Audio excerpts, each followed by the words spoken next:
No, I figured tonight we just BS. It's gonna be just a chill episode, man. I have a few things I want to say, a few things on my mind. I've heard a lot of damn podcasts about sunsetting. I got some thoughts. I do too. Oh, I know you are. I know why you're gonna be. It's your damn mind benders. You're gonna be pissed about that mind benders going away. Oh, we'll get into it. Okay, good. Save it. Save that rage. Save it. All right. Well, you just want to jump in? Yeah, I'm ready to go. You good? I got 2/3 of a drink left. Oh, shit. Okay. Yeah, I just started drinking mine, so I'm good. Well, let's see. What am I drinking? Coffee. Coffee, yeah. Guardian down.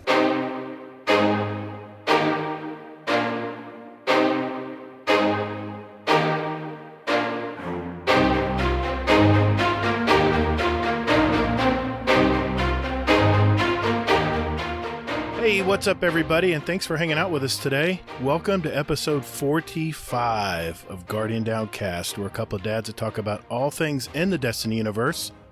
We discuss other things in gaming and entertainment as well, and finally, we interview content creators and community members to find out more about them. I'm your host, The Gator, and my co-host, Mr. Hazelnut, is here as well. How you doing, man? How's your week gone?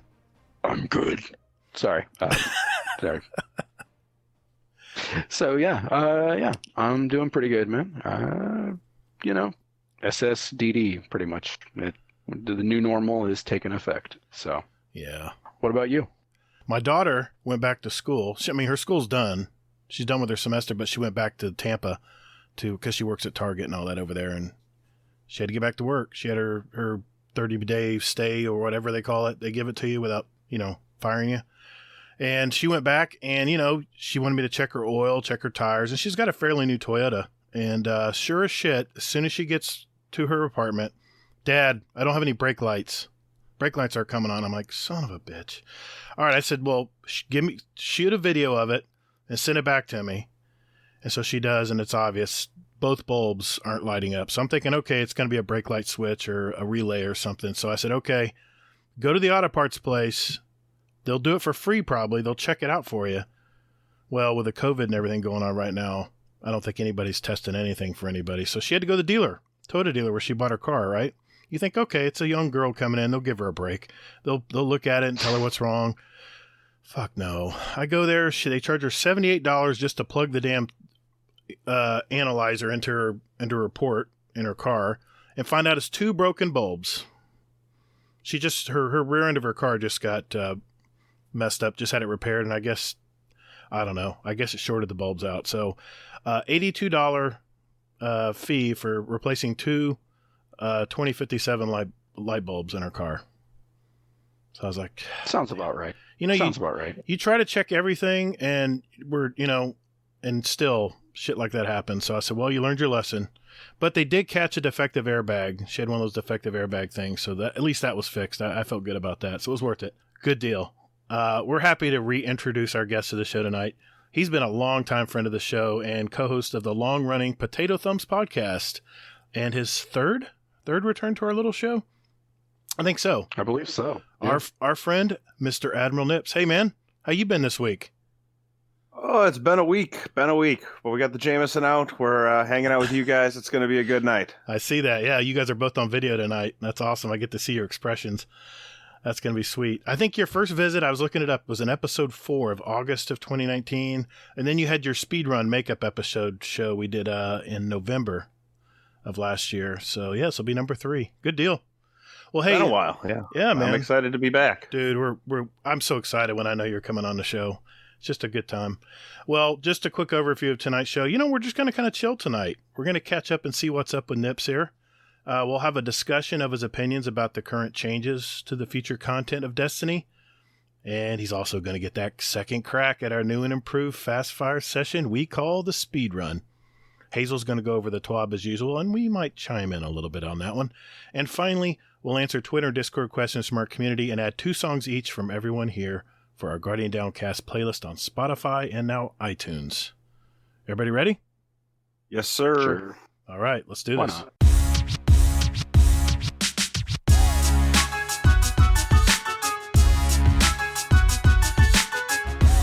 Hey, Nips. We missed you, buddy. How you been? You doing okay? Doing all right. It's been, I don't know, 9 weeks, 10 weeks now I've been working from home. So, still got at least 2, maybe 3 more before we're even thinking about going back to the office. So, I've gotten quite accustomed to the work from home lifestyle. You think it'll change? You think is that permanent, you think? A lot of people are going permanent. I doubt it. No.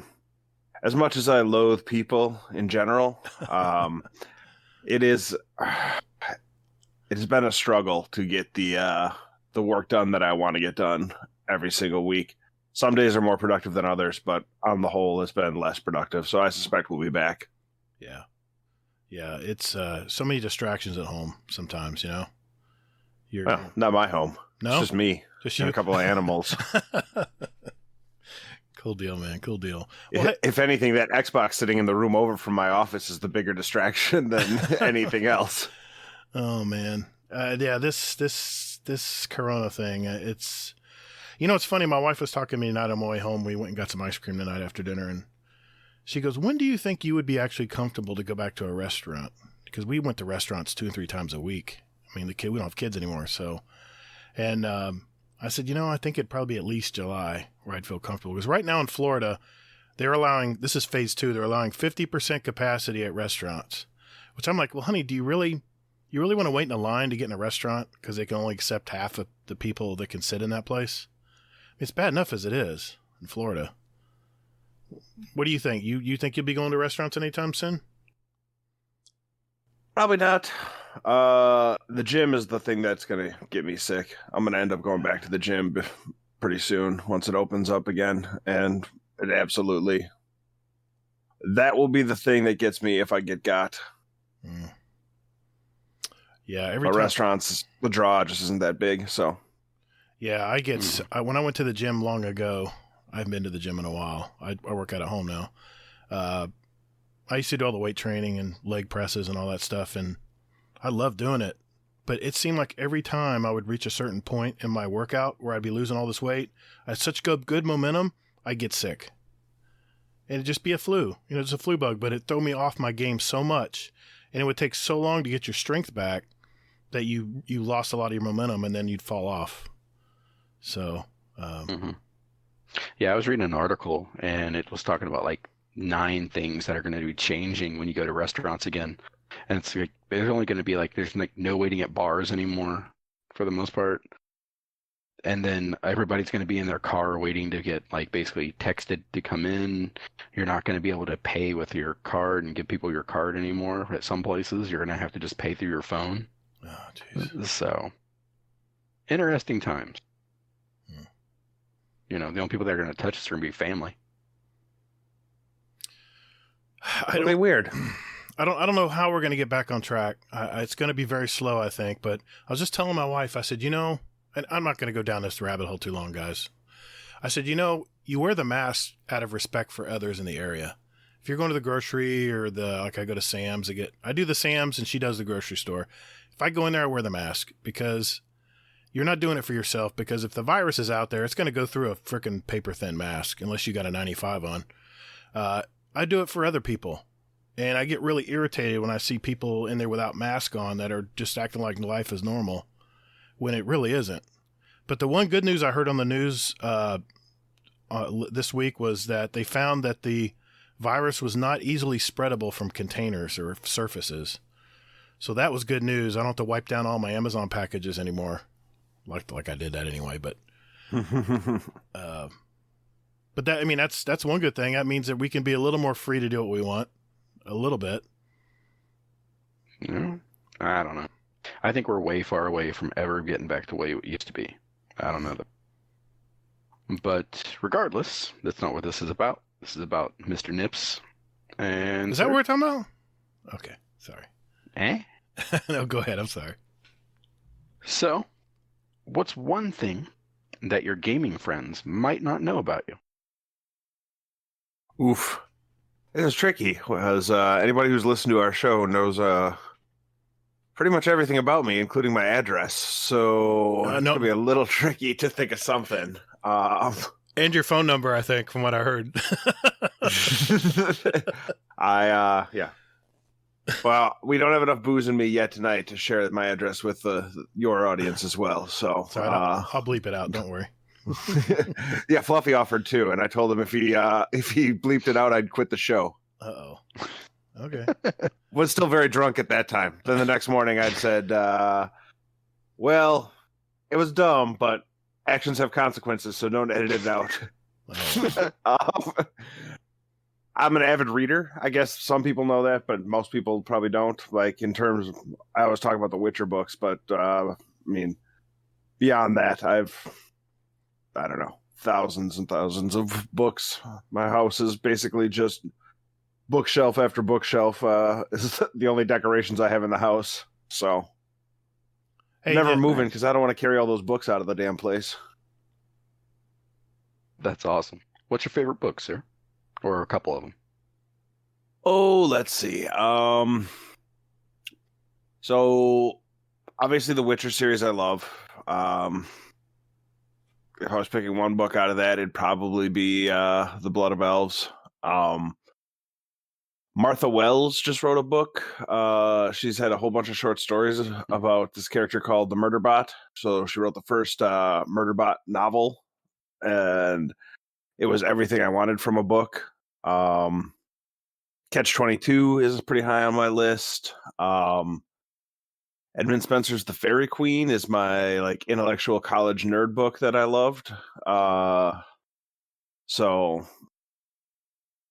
you're hard pressed to find a book that I don't love, though. If I start a book, I'm gonna probably make it to the end, and because I read fast enough, it doesn't take me too long. I don't get stuck on books very often, so I just absolutely devour anything I start.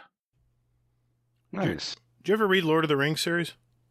Yes. Yeah, that's the only books I did read. I was big into fantasy. They're fine. I thought the movies were better. That's one exception to the Endeavor. I might have just been Tolkien's prose style, but the movies, one of the few movie adaptations that I liked more than the books. I thought Tolkien was very difficult to read. I mean, he was, I don't know, for me, I'm not a reader, so I guess I can't talk, but when I was a teenager, it's the one book series I did read because I loved the fantasy stuff, but it seemed cumbersome, the way to read his stuff. I don't know, maybe it's just me. Do you have something to add, Hazel? Well, yeah, well, the first Lord of the Rings book was absolutely like terrible, talking about Tom Bombadil and see, exactly. See, anybody who read the books knows. And it's like you'd rather have a nail put through your fucking testicle than listen to that shit again. But like the other thing though is that also like in the beginning of the book too, he's talking about like this person begat this person who begat this person, and it was just like reading the Bible. And then what a friend of mine said is, just skip past all that and pick up like right after the Tom Bombadil stuff. And I'm like, oh, okay. And then everything else was a breeze from there. Yeah, it definitely picks up. Hey, Nips, I was curious. I don't think I asked you this when you were... I'm going through our list of questions that we ask our guests, and I don't think I asked you this. When you were a little tot, what did you want to be when you were little, man? You remember? No, not when I was little. I left high school planning to become a teacher. So I think that was the last job I could remember wanting to do. Maybe I wanted to be a marine biologist. Doesn't everyone want to be a marine biologist at least once when they were a kid? Yeah, oceanographer was mine. Yep. Yeah, so I assumed that was on the list somewhere. But by the time I got to high school, I was like, oh, I'd become a teacher. I'm glad I didn't. I hate kids. I mean, they're whatever. You just don't have patience. They're for other people. They're not for me. I get it, dude. I get it. I love my brother's kids. They're very nice. I hang out with them for 2 hours and then I have a headache and I get the fuck out of there. Well, the great thing about other people's kids is they go home. Yeah. I mean, I'm not. They're great kids too. No, I'm sorry. I'm not even saying they're bad kids. No, kids aren't for me. Sorry, Bryce. I didn't mean to take a hit on you there, buddy. That's what my That's what my mom and dad always say. It's a great thing about being a grandparent is they can play, you can spoil them, and then you send them home to have all these great expectations that their parents can't do anything about. Anyway, That's my life right now. is it? Yeah. Yeah, grandma and grandpa, they're fantastic, and meanwhile, we're just chopped liver. We're the people that say no. That's our thing. Yeah, I'm telling you, they're paying you back. My dad's told me that already. I'm paying you back. Yeah. I'm under no illusions that I was some sort of magical kid. I was probably even shittier than most kids when I was a kid. I mean, I think back to all the dumb things I did that I can remember, and I'm like, God, no wonder I hate kids. I was a kid. Yeah. Dude, I was a hellion. You would never think it. I was a hellion when I was little. I got to tell you one story. I'm not going to hold you up too long here. I actually went to my neighbor's house because we wanted to dunk for apples. Never done that before. You get the big, the steel, bucket, the giant ones, they're like 3 feet wide. We wanted to dunk for apples. So I went over to my neighbor's. I think I'm like 8 or 9 years old, and I go, my mom's making. So help me God, if this story doesn't end with you drowning your neighbor in a tub of apples. No, it's more lighthearted. But I went there and I said, my mom's making an apple pie, and she wanted to know if you had any apples. She goes, oh, sure. She gives me a bunch of apples. We go in our backyard and we start dunking for apples because that's what we want to do. It was summertime, and my neighbor calls my mom up and goes, hey, did those apples work out for your apple pie? What apple pie? Oops, busted. I was so bad. I mean, that sounds pretty lame, but I was a bad kid. I was terrible. Did you convince somebody to whitewash your fence as well? No, I don't think so. But yeah, just that story comes to mind. Sorry, I'm rambling tonight. Hazel, did you see that question there you wanted to ask him from our list? Sorry, I'm busy laughing. I'm sorry. You just made. It went right over. I think it went right over my head. I think so, but anyway, it did. Damn you, Nips. Okay, sir. So, you guys kind of, to me, I believe you guys found a niche in your music episodes. Oh yeah. So, can you tell us about those? Like, what started those? Have you found anything that really surprised you? I mean, your love of Misfits, I believe. And then, yeah. What about those? So we have been talking about Destiny for we're nearing 3 years now, right? We started early July of the last year of Destiny 1. So there's only so much Destiny you can talk about, even with the changes, on a weekly basis to like build it out. Plus, we had the playlist, and we kept having Chuck and Cliff on, and Chuck made music, Fluffy made music in their younger days. So we're just like, hey, maybe we should just talk about albums.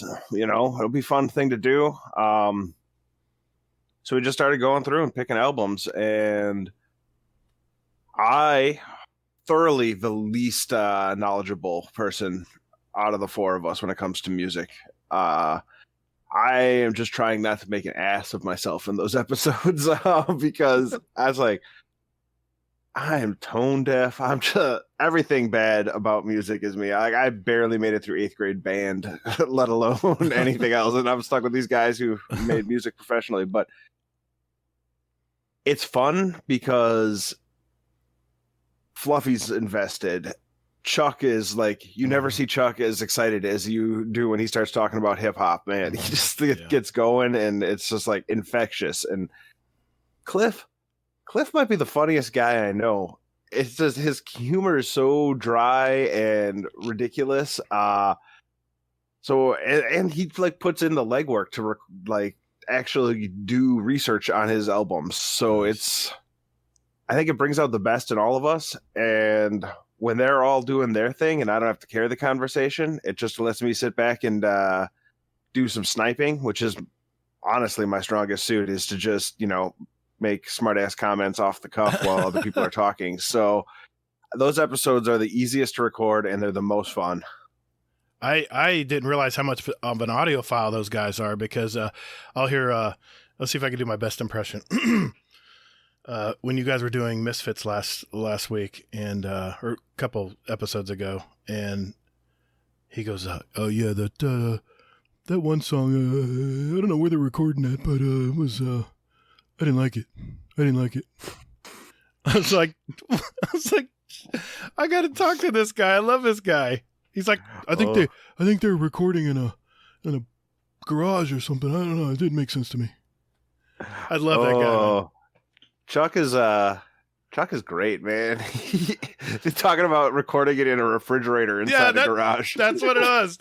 I'm going to get roasted for that impression. I'm sorry, Chuck. If you listen to this show, I'm sorry, dude. I just love your style. He sounded exactly like a Burcanio. Yeah, but those guys, God, I mean, they got a music. I mean, I have a musical ear. I can play in tune. I can sing in tune. I was in music and stuff, but dude, the recording stuff, that's way over my head. I know just enough to get in trouble. Those guys have an ear, man. I was impressed. Yeah, I'm really excited. Our next one, we're going to have Deadpan Malone from Bads. Mm-hmm. He's going to stop in and do a guest album with us. And, you know, Ben every week drops a song on our playlist too. Mm-hmm. So it's going to be really interesting to see what band he picks that starts with the word "the." I cannot wait, dude. You know, we're going to have Deadpan Malone on our show in a couple weeks. He'll be awesome. It'll be our first show in June. Deadpan Malone will be on our show. Oh my God, it's podcast week for Ben then that week. Is it? Is he that's when he's going to be on yours too? Second, I think. We got him June 9th. I think we got him on nice episode. June 1st, I think, which is 2 Fridays from... No, I'm sorry. It's the 5th, maybe. Anyway, It's on our schedule. But anyways, yeah, it's going to be... I mean, I look forward to it. Whenever Ben's around, you guys will love him. He's great. I can't wait. We're going to definitely do a jazz open. We got to do a jazz... Hazel, you're on that, right? You're going to do a radio jazz opening for our show? He left. He's had enough. He's done. Just pieced out 10 minutes into the show. You there, Hazel? Not at all. Okay, good. No, we got to do a jazz open for when Deadpan Malone comes on. We got to write a jazz script for him or something. Like a hey, this is W742. I don't know. I'm not a radio announcer, but we got to do something like that. So yeah, man, that's cool. That is cool. You got a couple of weeks to polish up the idea. Yeah, I'm gonna have to work on that. Thank you, sir. Let's see. You want to talk Destiny? Hazel, you ready for that? I mean, we do a podcast about it, so I mean, why not? I guess. All right, Hazel. Nips, lay it on us, man. I got to know what I want to know what your reaction was to the last TWAB, which was talking about sunsetting weapons. I hear you got a little opinion about that. I do too, by the way. Yeah. Controversial opinion here. I am unsure why everyone gets their underwear in a bunch over something before they actually try it. Holy fucking shit. Just give it time. If the guns suck, bitch, then. You're getting all of this fucking mental energy spewed all over Reddit and Twitter and for something that you don't even know if it's going to be. Just fucking wait and play the damn game. If you don't like it, go fire up Civ 6 or something. Jesus Christ. Yeah, I hear you. Man. Well, no, you don't. No, I do. No, I had an announcement to make. I've been listening to some other podcasts, and I've changed my mind on sunsetting. I know I was real criticizing of it last week, but I can remember back to Rise of Iron DLC and how good it felt to get that new pulse rifle that dropped out of the blue. But, you know... I think they can pull it off, Nips. I think they can pull it off, but there's some things they need to do. Because I'm telling you, the reason there's one word that describes the problem people have with the sunsetting, and it's intentionality. People want to know that they can jump in, and if they get a gun they like I like my bygones with Kill Clip and Outlaw Kill Clip. I love that gun, and I use it for everything just about. But what if they expanded the collections tab and they had a little button that you could press, mouse click, whatever. Once you got your God roll gun, you want to lock it in. You hold down square and you lock it in to go in your collections. The same, whatever camo you put on it, whatever ornaments on it, whatever's on it, it takes a picture of that gun, throws it in your collections. That way, all that time I took to get that perfect rolled bygones, and you know, you can still use it in 80%, right? 80% of the content, you can still use it. Why not expand the collections tab where you can put your God rolled gun, the one that fits your style of play and whatever, and lock it in. And then whenever you want to pull that gun out for nostalgia or whatever, you can do it. Think of all the space we would clear up in our vault. This is going to probably bother you. Oh, no. I have 14 things in my vault right now. Oh, my God. And honestly, 3 of the 14 are guns that I forgot that were in the vault, and I just pulled their exotics that I put in there way back when, and that's why I just pulled them from collections again. So I could probably go in and delete those as well. Hazel, help me here, man. Hazel. Come on, man. You're supposed to back a brother up. Come on. Where are you, man? I have 3 characters in dim, right? Oh, my God. Yeah, I'm not seeing an issue here. What? So, man, I'm not against the sunsetting at all. I mean, now this TWAB that's, you know, this week is, you know, completely and utterly, you know, yeah. We'll get into it. We'll get into it. Yeah. Yeah, and then also I have a little thing that I'm going to throw out there. It's going to warm your heart, Gator, I feel. Oh, God. Yeah, not really. But yeah. Yeah. So. Oh, something surprised me. Something you're going to blindside me with later. I see how it is. Okay. You got it, man. All right, that's fine. Yeah. Yeah. I'm going to get teamed up on tonight, just like last week. Damn it. No. This is actually like informational. And it's okay. Yeah. So. I have a sneaking suspicion I will not be on the side of Hazel when we get to the TWAB as well. So, all right, we got a chance. Don't feel like we're picking up against you. I'm just hating on everybody tonight. No. So about that Mindbenders, though, it's like I'll find a different one. Mm-hmm. You know, when the guns that are considered god rolls right now get sunsetted, there'll be new stuff that moves in, and the top of the meta is going to be the top of the meta at that point in time, and you just move through. I guess maybe it's because I've played collectible card games my entire life, and I've spent, you know, thousands of dollars building decks in Magic that end up being obsolete 2 releases later when a whole bunch of new cards come out that power crept up or, you know, cards rotated out of a format I was playing. There's always going to be a top of the meta. I don't have any emotional attachment to any singular gun. I mean, I love that Mindbenders, but, you know, I'll find another gun, and that Mindbenders will still be awesome in PvP, unless I'm playing Trials or Iron Banner. So, I guess I'll have 15 guns in the vault most of the time. See, my biggest fear is that everybody knowing that the gun's only going to last 4 seasons, they're going to go... Well, I'm going to use you as an example, Hazel. We're into season 10 now, and from season, I don't know, when did they start seasons? Do you guys know when they started? 1. No, I mean, what was it? Was it Drifter? Was it Season of the Drifter? I'm trying to remember which season was the first season. Anyway, the Redrix Claymore, remember, came out first, and everyone was like, fuck that. It was way too hard, and Glory was very punishing back then.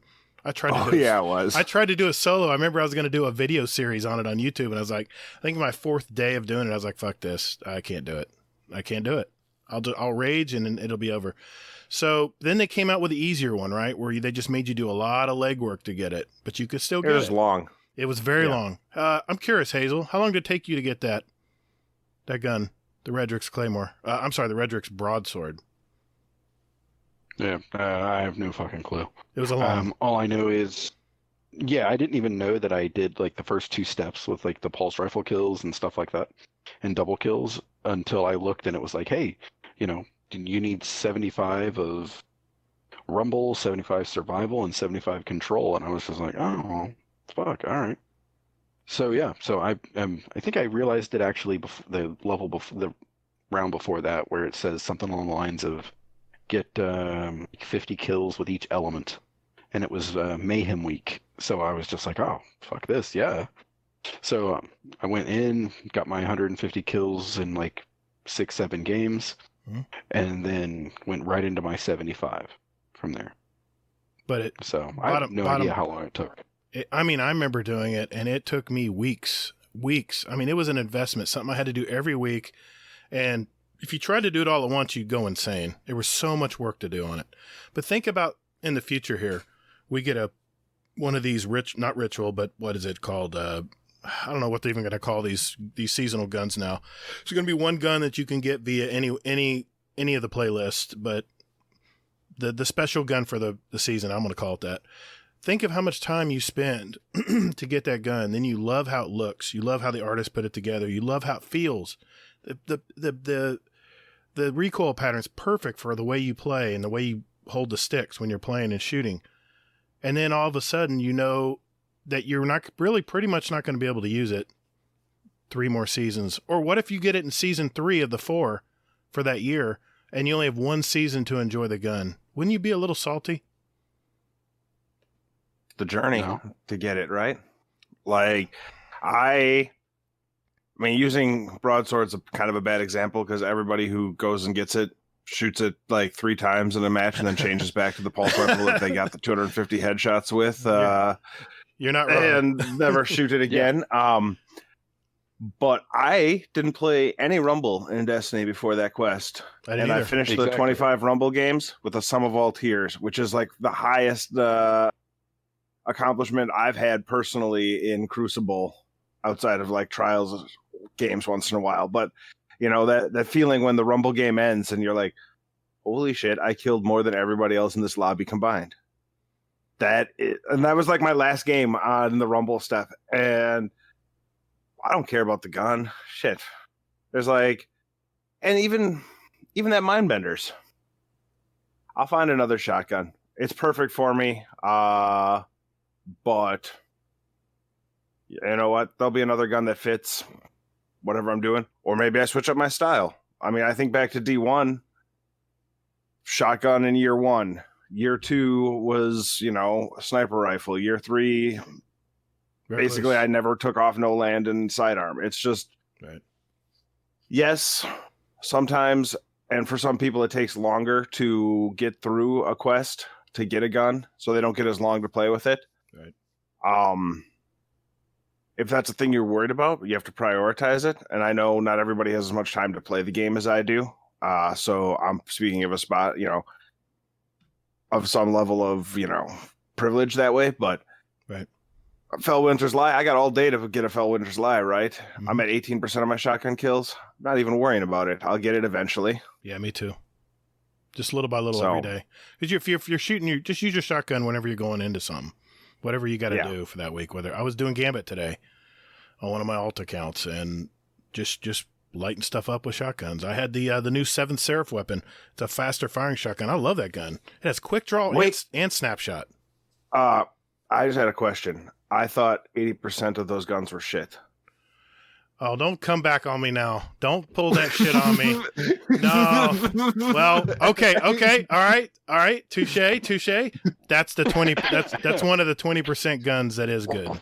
There. I also use my 7th Seraph shotgun with Vorpal weapon for fighting bosses in raids, and I don't think I would have put that on unless I had, talked about other stuff. Mindbenders doesn't do me any good in PvE. So I use this Vorpal weapon shotgun and holy shit, it melts. Yeah.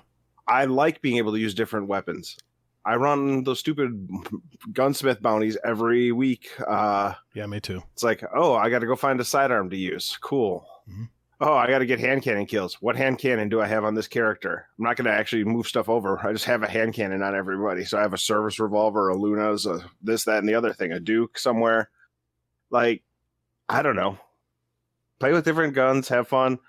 Don't play with different guns. Have one set out that you love. Play the way you want. It's fine by me, but I don't know. Sunsetting doesn't worry me because I'll find something else that'll work for me. I'm not going to beat a dead horse on this issue. I know we won't be lag on this all night, but I think one thing they're going to need to do if they're going to make this work I think if they're going to have weapon quests in the future, they're going to have to be a lot easier to get, because the average person who plays 8 hours a week total is going to need to have some time to get that. If they want to get that weapon and enjoy it, you got to make it a little bit easier for it to drop. And let's face it, this is a hobbyist game now. This is for the hobby player who gets home from work, tired, and wants to shoot shit, and get away from life for a few hours. That's what this game was built for. I mean, that's what they're aiming for. They quit talking to all the high level guys that play 8 hours a day. I mean, they didn't quit talking with them. I correct myself there. But I think they're focusing more on the hobbyist play. I think that's why we have all the bounties. That's why we have the season bar. There's something. That's why I have the Grandmaster Nightfalls. Well, okay. See, that's where the exception is. Have a weapon. That's why you have a weapon like the Fellwinter's Lie, which I didn't contribute at all to. At all. No. I didn't do a single fucking Seraph event. And you know what? You know what I got for it? I got a shotgun. Okay, I get your point, Hazel. I get your point. It's casual. Everything is casual now. Yeah, I understand that. I understand that, but they're not focusing on the hobbyist, man. They are trying to give everything to everybody, just like they did in vanilla. Yeah, I agree. They are trying to appease a lot of different people. That's the dilemma with Destiny. And another thing, think about it. In Destiny 1, we didn't have to deal with this problem. Destiny 1 ended in 2 years, right? There were 3. 3 years, and we're in our 5th year now. So I mean, we're going into some unfamiliar territory with Destiny 2 here. But anyway, I did want to say something about the armor. They're going to sunset the armor as well. Yep. Now I'm against sunsetting on the armor, and I'll tell you why. I don't know about you, but it takes me a long time to find one drop of armor that I like, that has the stats I like, that has the frequency of stats, and then it takes me forever to masterwork the damn thing. I mean, we're talking major money here and major materials to masterwork all this armor. I think that's the one thing they shouldn't touch. I think they should, being that we're going to be able to transmog and make ornaments out of our armor in the future here, at least is what they're alluding to. I think they should let us be able to keep our armor and keep powering it up. Unless they have more drops of crazy stat armor. If it's more available and it doesn't take me a whole season to get that 66 drop that I wanted in that certain slot, in that certain configuration, I think that's going to be I think they're going to get some blowback on that. The weapons, okay, I understand. You guys have beat me down. I understand. I see the light on the weapons, but when it comes to the armor, I think it's a different story. I don't know about you. I use 2 sets of armor, one for PvP and one for raids and PvE. What about you guys? I have like 6 builds, and none of that shit is fucking masterworked. None. It's too expensive. I have masterworked my main build on all 3 characters, but that's also because I ran the Nightfall when it was glitched for Warden of Nothing to give it double drops, like 43 times that weekend. So yeah, you just proved my point. I had must have gotten close to 200 Ascendant prisms that I turned into shards that I turned in. Nice. And I don't disagree with you that it is expensive as hell to masterwork armor. And it is, again, armor matters less to me as well than guns in terms of mixing it up and doing. I would be okay having the same armor build. The flip side, of course, is that they give. Oh, you locked up. Oh, we lost him. I was waiting to hear that last sentence too. We'll have him repeat it. Damn, I wish you guys were going to do camera tonight. I'd have it all set up. I don't have my camera set up. It'd take me half an hour to find all that shit. I could use my phone. You're just sitting there without a shirt on. I get it. I don't have any pants on. That's the problem. All right. He'll be back. Bye. I think I'm back. You're back. You're back. We got you. Hey! Or just completely crashed and restarted. Oh, is that your laptop you're talking about? It wasn't my laptop. Normally my laptop goes green screen and shuts off. I got you. This was just Discord crashing. Oh, it happens. We've had a lot of we've had some challenging shows, Nips. Where I understand. Audio was so bad on some of them. Chubby Wizard's episode was so bad, man. You don't know how much I had to do some deep editing on that one. I just checked to make sure it's still grabbing the right stuff. It looks like the webcam's not going to be working anymore. But, that's fine. Don't worry about it, dude. I think the audio's still right. We lost you on your last part of that sentence. Do you remember what you were talking about? I think we were talking. I was talking about this armor coming from the seasonal tree. Mm-hmm. Being high stat armor there as well, so you can get high stat armor each season. Yeah, yes, right. Yes, but it's usually a certain element, which means it's going to cost a lot of money to switch it over to another element, and it's going to have to be masterworked up. It's usually 5, I think, at the most. I think it's halfway there. You still have to, and all the expensive part is 5 and up when you're trying to. I agree.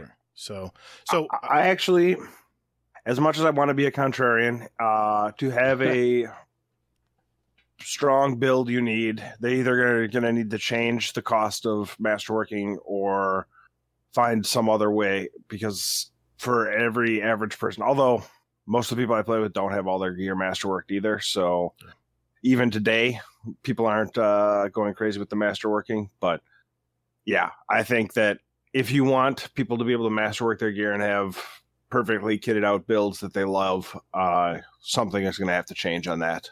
Yeah. Anything you want to add, Hazel, about the armor before we move on? Well, just that, I mean, just like what he said, that the materials either have to be more available. I mean, not just like random BS and that kind of thing. Mm-hmm. Or, I mean, just make the shit like cost less. Yeah. I mean, I just don't understand really. I mean, why shit costs the way it does. I can. The rent is too damn high. It is. Yeah. All right, we've beaten that subject to death, and I'm sure people are tired of hearing about it because it's all everyone's been talking about is the damn sunsetting. But I want to ask you this, Nips. What do you think about this season, man? What do you think overall? I mean, we're closing down the last 2 weeks of the season. What do you think? How do you think this season went? I went pretty hard at the beginning. Like, I had the bunkers fully maxed out. The first week they could be fully maxed out. I haven't gone back to them. I got the title. I got flawless a couple of times in trials. And we still raid every Friday night, except for tonight, obviously. But beyond that, I've been playing other games. So it hasn't grabbed my attention. Trials hasn't grabbed my attention. The people that I played with have sort of drifted away and done other stuff. So I still the thing is I got my character up to 10-10 as well. So it's just, there's not a whole lot for me to grind for, and there's nothing that's really grabbing me right now. So, yeah. Hazel, what do you think? Yeah, I agree completely. I mean, there just isn't anything new once you get to 10-10. And even myself, I mean, I'm not at 10-10 either. But, I mean, what's my incentive to do it? I can do Grandmaster Nightfalls. I'm like, shit, I'm like one of 3 people that I know that would be anywhere near Grandmaster Nightfall ready. I'm one of those other people. Because I'm at I think I'm at 10:08. I'm close, but I like I said, what's the motivation? Because next season, guess what? They're going to raise the light level 50 points, right? And you're going to get on that soft cap, or it's going to jump you right up to that soft cap pretty quickly. So what's the unless you're going to do the new Nightfalls, what incentive is there? I mean, we can run any raids. I ran a Garden of Salvation easily with what I had. So what happened to Luke Smith talking about in the before this year even started, about how things were going to ramp up, and every season was going to get crazier and crazier, and then it's going to get even crazier in the winter, and then it's going to keep building into where we are now, and then it's supposed to go all batshit crazy, I guess, in the summer. Well, I feel like something got cut short. I've been collecting these damn Warmind bits, thinking we're going to have to insert them in something like we did with the obelisk, and nothing. I've got 1,700 of these damn Warmind bits, and I'm holding my rookie. I like you, Nips. I quickly, first thing I did on one character or one account is I maxed out all the bunkers, And I thought it does unlock some really interesting mods. I get that. But other than that, I don't understand what this season even meant. I mean, there's some lore in this last shotgun, the Fellwinters, all the lore for Fellwinters. And I'm working on the shotgun kills right now, so I'm sure there's more lore around the corner that I haven't even heard yet. But other than that, is there anything else coming, or is this it? There's going to be something else. There has to be. I mean, they advanced the story with the pyramid ships and have the Almighty hurtling towards Earth. So, God, that's the story. Is that still going element on? of it? Well, I hate to say this, but I was wrong. I thought we would be on the Almighty by now. I saw cutscenes where they were fighting on the Almighty, and I thought, well, we're going to be on the Almighty. We're going to be destroying this thing, trying to divert it at least from Earth. But nothing. That was Zavala. That was Zavala. The intro video for the season. Yeah. I know. Maybe I put myself in it. I don't know. I'm so confused. I mean, 4126 for me on the Warmind bits. I just had to look it up. Holy shit, Nips. Yeah. Wow. I like running shotgun strikes. kills, so I can't look at mine. Oh, wait, here we go. Oh, my God. All right. Wait. I've got 3,600. God damn. Wow. I am a rookie. So you casual, yes. I guess I am. Well, see, now you can't call me a hardcore. I'm a casual player. Well, here. okay. On how about all your characters? Okay, never mind. Let's don't talk about that. I've already been roasted enough. Is there anything else we want to talk about before we move on here? Did you want to ask that last question that you put as a possible question, Hazel? Well, I mean, it's something that we could probably talk about maybe like during the TWAB piece. Okay, that's fine. Well, let's do this since I forgot it last 2 weeks. Let's talk about what we've been watching and playing. Nips, you said you're playing other games. I know one of them. I know one of them. Semi-pro Gwent player. Oh, God. Oh, wait, that no. game. No, What? wait. He is a pro Gwent player, I believe. I think that he put a picture out there. Did he really? Yep, hit pro rank yesterday. So today I've just been working on building up the different faction scores to try to actually climb. It won't actually matter. I'm not nearly good enough to get into a spot where I even qualify for a qualifying tournament, but after having never done it before the last season, hitting it 2 seasons in a row feels kind of nice. Okay. Hit pro 2 seasons in a row? Yep. Yeah, it's a second So, season. Hell yeah. yeah, everybody with the top 250 gets dropped back down to rank 3, and you have to work your way back up to pro rank. I didn't play nearly enough at the beginning of the season to be having a real shot to like stay in that top 500, top 250, but whatever, I still got there, and I'm feeling pretty happy about that. Even if I'm not actually in sort of any sort of competition, even in the running for anything close to being competitive. That's awesome. Yeah, I love the game.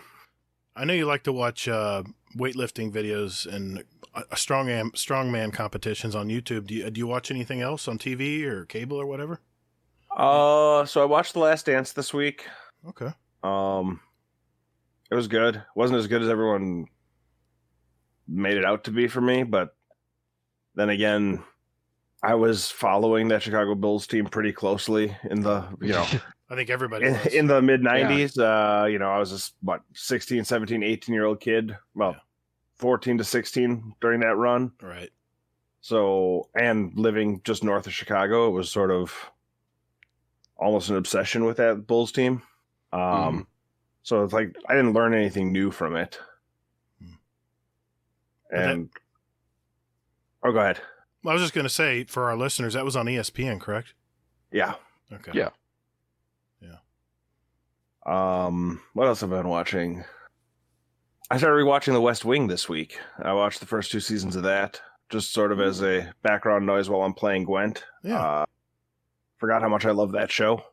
Nice. And the first 2 seasons are great.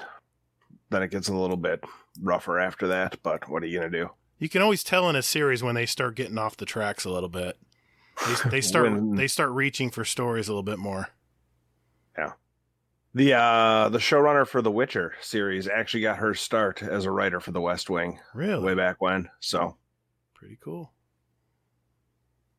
Anything else you want to mention? I've been playing a lot of Civ 6. Okay. That game is all Civ games are that way though. Is you start playing, you're like, oh, I'll play for a couple hours and then save and move on, and then you say one more turn, and the next thing you know, it's 4 a.m. I was just gonna say fuck, I'm done. I was just gonna say how you look up and you're like, holy shit, I gotta go to bed. Holy shit, I gotta wake up. It's almost more likely. Oh my god, I know the feeling, dude. I used to play strat game, real-time strategy games, and I would look up. Empire Earth was mine, and I'd look up. I go, it is 5 a.m. What the hell? What the hell you doing, man? Yeah. Yeah. So my Sunday last week just disappeared. I started playing a game at 9 a.m. and for some reason I enjoy playing on the slower speeds. So the turns take less years and everything takes a little longer to actually build out. And I took a couple of breaks during the course of the day, but I finally finished winning the game at 11 p.m. on Sunday night. So that was, wow, 14 hours of Civ time, minus a couple for food and walking around so that I don't get, deep vein thrombosis. Yeah, you got to worry about that. That's a real issue. I catch myself sitting way too long sometimes, and I'll have to get up and walk around. Well, I'm not going to judge because I'm going to talk about what I've been watching this week, but I want to hear what Hazel has to say. What have you been watching and playing, Hazel? Well, I mean, not too much, really. I've been playing some Destiny, obviously, because I got the Redrix. I used it for all of maybe 30 seconds and then realized, okay, I'm really unimpressed with this damn gun. And then I put it away. Just like everybody else, I guess, who ever got the gun. Yeah. So, yeah, I hear you. Yeah, exactly. So, I mean, there was that. And then I was like, well, hey, at least I accomplished something. So I was pretty proud of myself for that, at least. That is a long frickin' bounty, man. Or whatever you want to call it, quest. Yeah, exactly. The joy is in the journey. It is fun. It is fun to chip away at it. I get it. I get it, Nips. Yeah, I mean, it definitely was fun to do that. Aside from that, I played some Warzone. It's so satisfying to get cussed out at by some random person who just thinks you're scum of the earth because you're not playing the objective and plunder. Wait, they have proximity chat in that game? Not exactly, but you can hear somebody when you're talking, or like when you kill them. You get like 1 second. Oh my god, I love that. I miss those days, man. It's pretty awesome. Oh, god damn it. So yeah, it was fantastic. I sniped this guy from pretty lengthy distance, and the only thing I heard is, "You're fucking toxic." It's like he had to say it so fast just he knew you were listening. I knew. Yeah. Nasty Throwdown, he's thanks for joining our Discord, by the way, buddy. He mentioned they have these rounds now that you can get where you blow limbs off and stuff. Is that true? I don't know about that. He was talking about some special rounds you can put in your gun. And he showed me a video of it. He actually just liquefied this dude. Was sitting in a corner AFK, and he just lit him up, and there was blood squirting everywhere, dude. It was awesome. I don't know about that. That's what he told me. I think it's a thing that you can buy, like just an actual, okay. I don't know. It's not like a texture pack, but basically it turns on a level of gore in the game. Okay. That makes sense. Huh. That sounds like an Infinity Ward thing. Or not Infinity Ward. It really does. Or was it Infinity Ward? No, it's not Infinity Ward. Yeah. Yeah. Infinity Ward. Jeez. It sounds like a Call of Duty thing they would add. I'm sorry. I interrupted. What else you been doing, man? That's pretty much it. I did end up buying Modern Warfare 2. So, like the remake, the remastered version of it. Okay. Good call. Well, I mean, I guess But I got a question for you guys. Have either of you played any of the remasters? I'm not talking about like any of the remakes, but like remaster. Yep. I've been playing the Modern Warfare 2 one. Okay. I So, haven't played it, but man, that brings back a lot of memories, that game. oh yeah, for sure.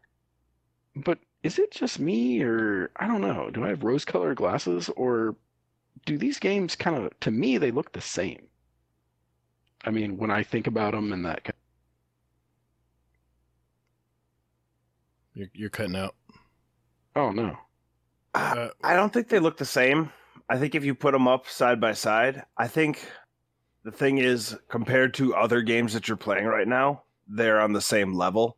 So the remaster of Modern Warfare 2 is, looks as good as any game right now, but not like better by any stretch of the imagination. The same way that the old Modern Warfare 2 looked as good as any game on the Xbox at that point in time.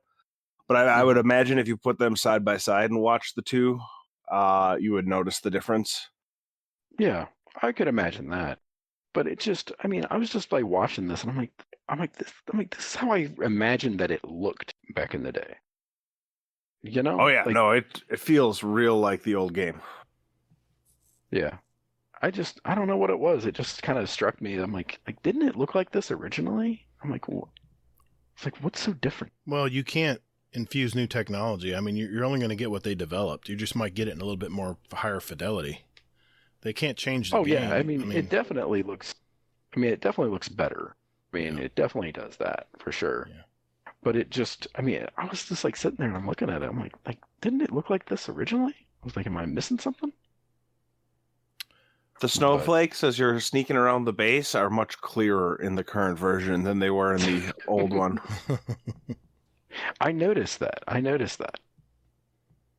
Oh. So, Anything else? and then Anything else? aside from that, all I watched was Border Town on Netflix. Yeah, you mentioned that last week. Yeah. Yeah, still dark. It only got darker as the first season progressed, and then aside from that, that's it. Just trying to find a new show. The wife and I are just kind of wandering around aimlessly looking for something to watch. So My wife mentioned a show that she wants us to watch called The Strangers or something on Netflix. It just came out. She knows the author. She's read some of his books, I think. Harlan Coben. Yeah. And she says, we need this. This is our next show. We need to watch this. So we haven't watched it yet, but that's our next show, I guess. But I tell you what, guys, I got a problem. Nips, I can relate, buddy. Playing game all day. I have been obsessed with Billions. I can't stop watching this damn show. It's on Showtime, and it's got Damian Lewis and Paul Giamatti. and oh my God, Maggie Siff is so freaking hot. I mean, she's like in real life, Maggie Siff. She's like in real life, she's like my wife's age, so I guess that's why maybe. But she's got those smoky eyes and.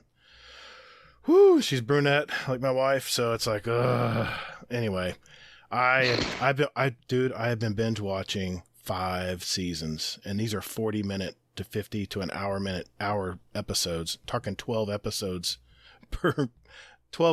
per season. I just finally caught up. I'm on the current season now. I got four episodes left, and then I'll be caught up totally. But damn, this is such a good show, man. You talk about scheming and setting people up and back strategies that you never see coming. So well written, dude. I don't know. I just had to mention that, but I have just been binging that. Because I've been binging that, I haven't really been playing a lot of Destiny. I got so burnt out from that Guardian games, doing all those medals and stuff. I was in such a rush to get that heir apparent gun that other than just getting my shotgun kills here and there, playing some Gambit this week because of the, that's double and triple Gambit this week. So other than that, I haven't really been playing anything else, but 2 finales this week for me. I'm very sad. The Masked Singer's finale was this week. I know Nate's going to cry too, man. We love this show. He'll be on next week, by the way, in case anyone was wondering. We love that show, and I don't know. This season was kind of a disappointment for me. I don't know. That's just me. I saw the previous seasons and very surprising who was behind the mask. But this year it was, I mean, anyway. And the other finale was The Voice, so I was sad to see that one. Who ended up winning that show deserved it. They were very good. The three finalists, I should say the four finalists, were all very good. They all could have won. And then, but even though The Voice is going away, America's Got Talent, baby. It's coming up. It's back, baby. It's my summer pleasure. It's my You love yourself reality talent shows, huh? I can't help it, man. I just love these. I love America's Got Talent because it's all over the place. You can have someone come out there in a duck suit singing to Cowl and making a fool of himself, and then you can get another the magician acts are fantastic.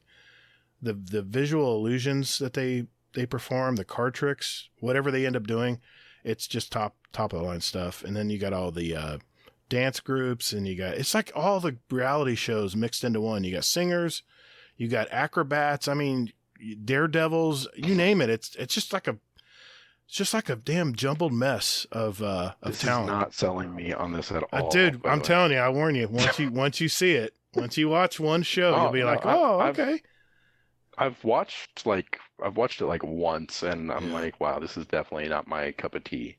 Well, yeah, like what you like and don't apologize. Thank you, sir. Yeah, that's your motto. Yeah, that's the one I always remember. But well, anything else, guys, before we move on?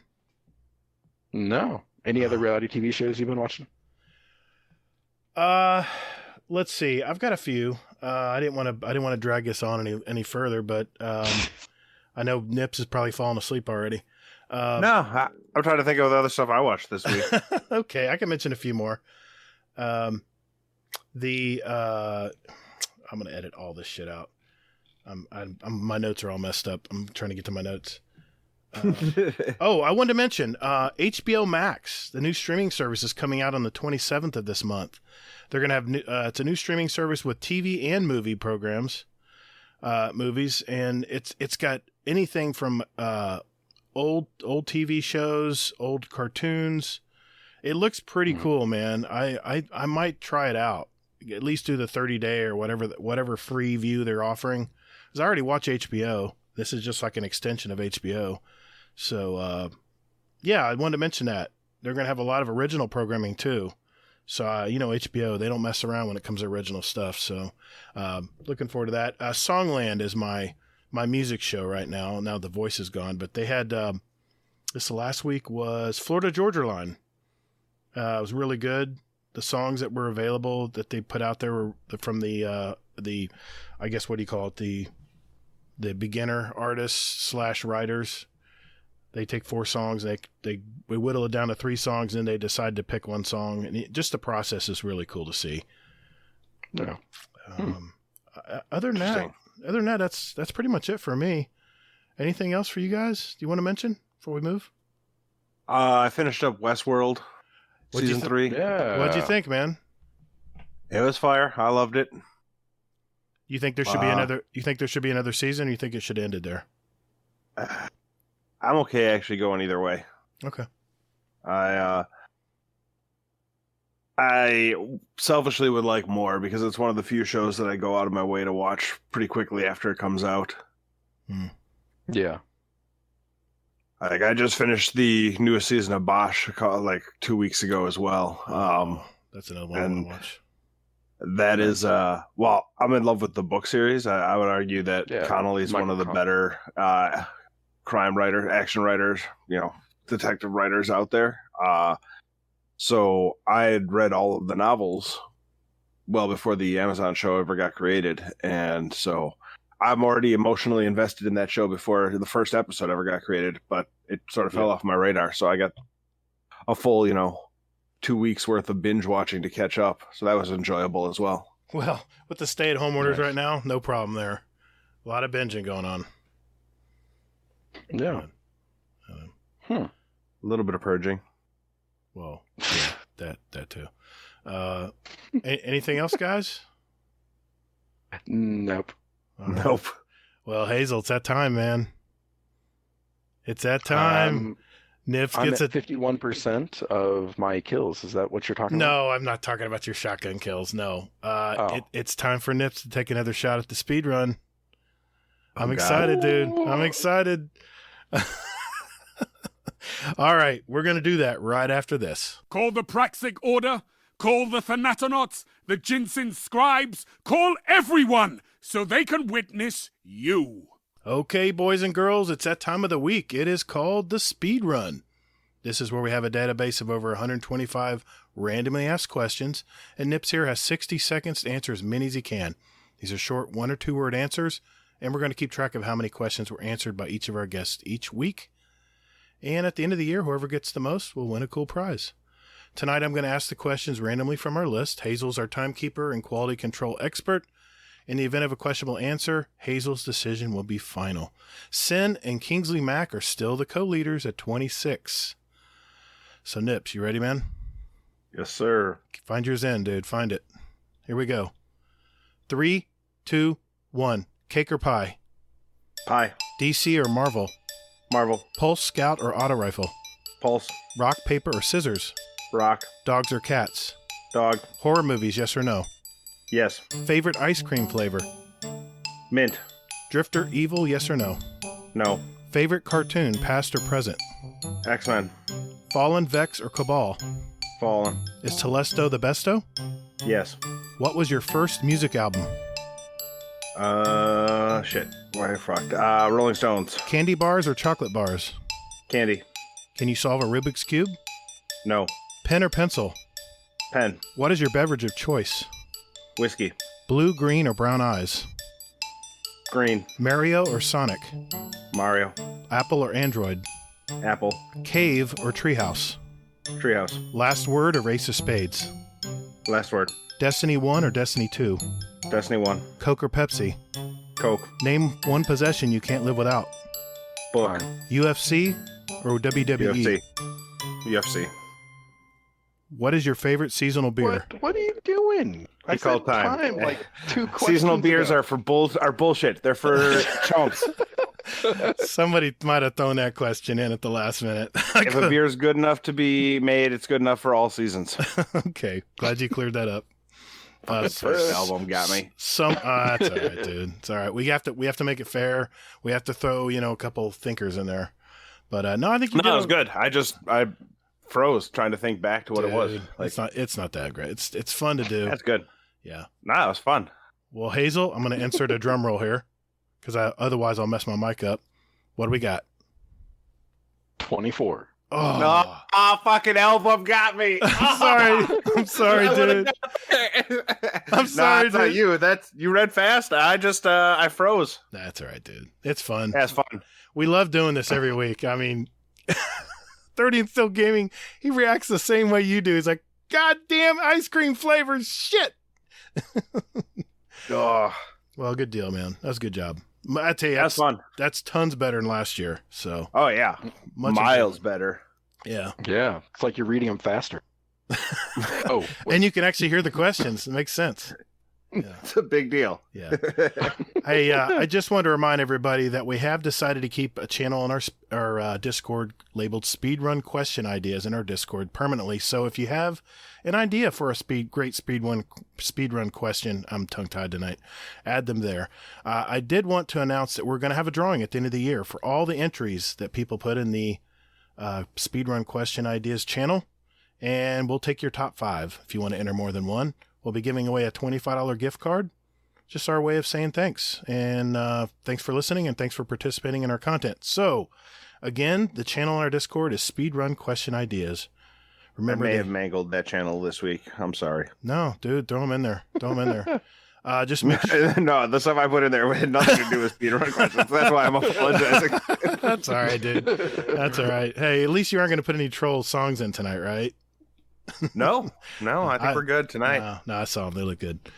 Good deal. Well, hey, man, good job. We appreciate you participating, man. It's just fun to do. So awesome job. Well, all right. I think it's that I'm time. much less angry this time than the last couple of times because I was the reason I screwed up instead of you guys being the reason I screwed up. Yeah, I felt so bad last year, man, when we were just starting to do it, and we were trying to get our rhythm, and finally I think we've got it. So yeah, no, it's fun. It's it's the high point of the show each week for listening to people who do it because you can just see them as I did it tonight, melt down on a one single question. Like I still laugh at Zan just falling apart on that one. I can't even remember what it was. I just remember him falling apart on it. Dude, I can't wait to see his brother try it. I really can't. It's gonna be fun. Ben's gonna be good. Oh, good. He's pretty sharp, man. We'll see. All right. Well, it is that time to see what's going on with this week at Bungie.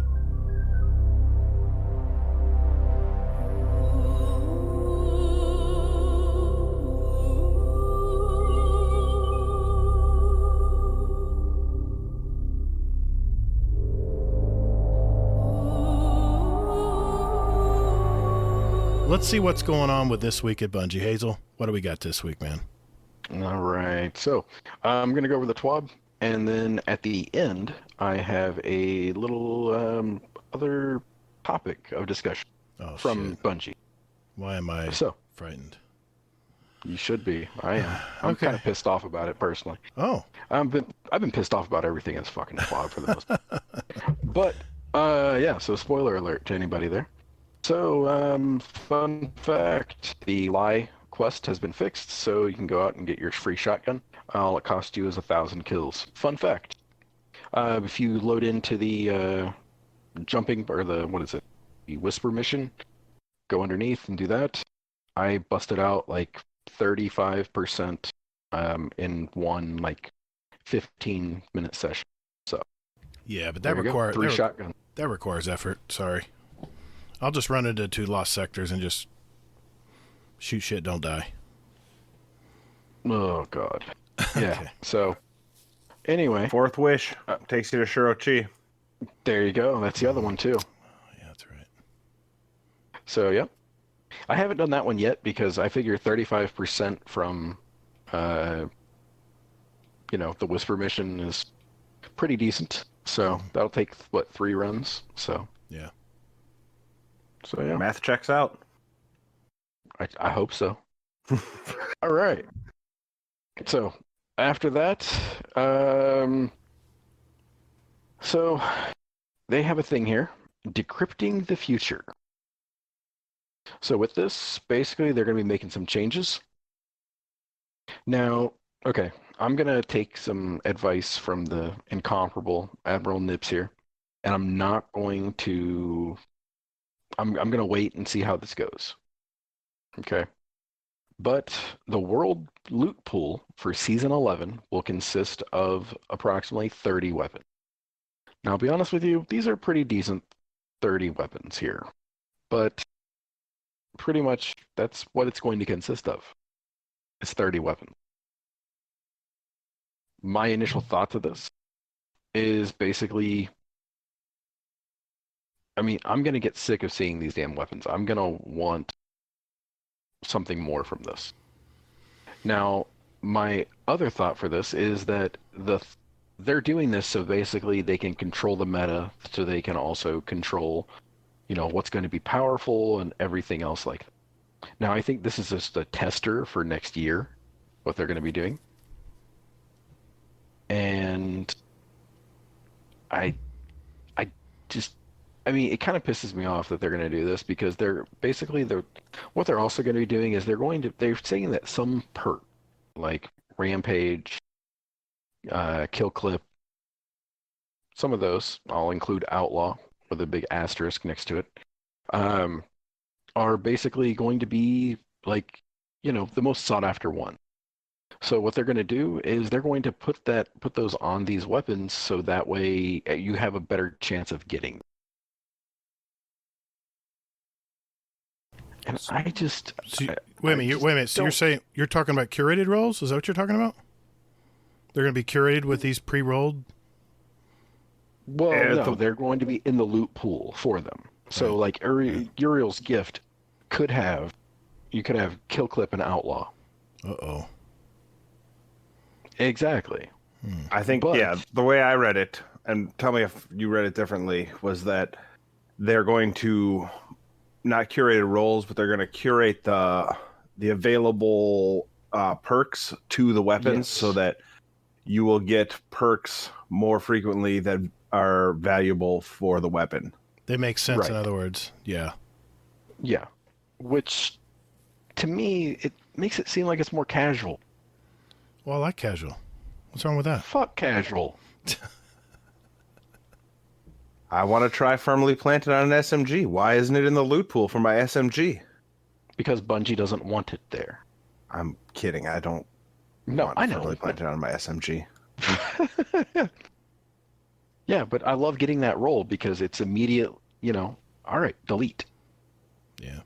So, but I don't know. It just seems so like we're taking steps backwards here. It's like there's no reason to play because you're going to get a good roll every time. And then it's going to be, you're going to have 6 rolls of Uriel's gift that you're going to be like, okay, well, which one is better? All right, I'm not saying you're wrong. I'm just playing devil's advocate here. But this goes back to my point. If we're sunsetting weapons, right, then we need to the grind to get these weapons and these god rolls. They need to shorten. They need to shorten the what's the word? They need to shorten the grind. Well, they're doing that. They're shortening it. That's their answer right there. Is they're giving you at least somewhat curated rolls. And all I saw was Gnawing Hunger. After that, I was good. Gnawing Hunger. I still don't have that damn auto rifle. Still looking for that damn auto rifle, and I have to go to Reckonings tier 3 on a certain week for it to drop.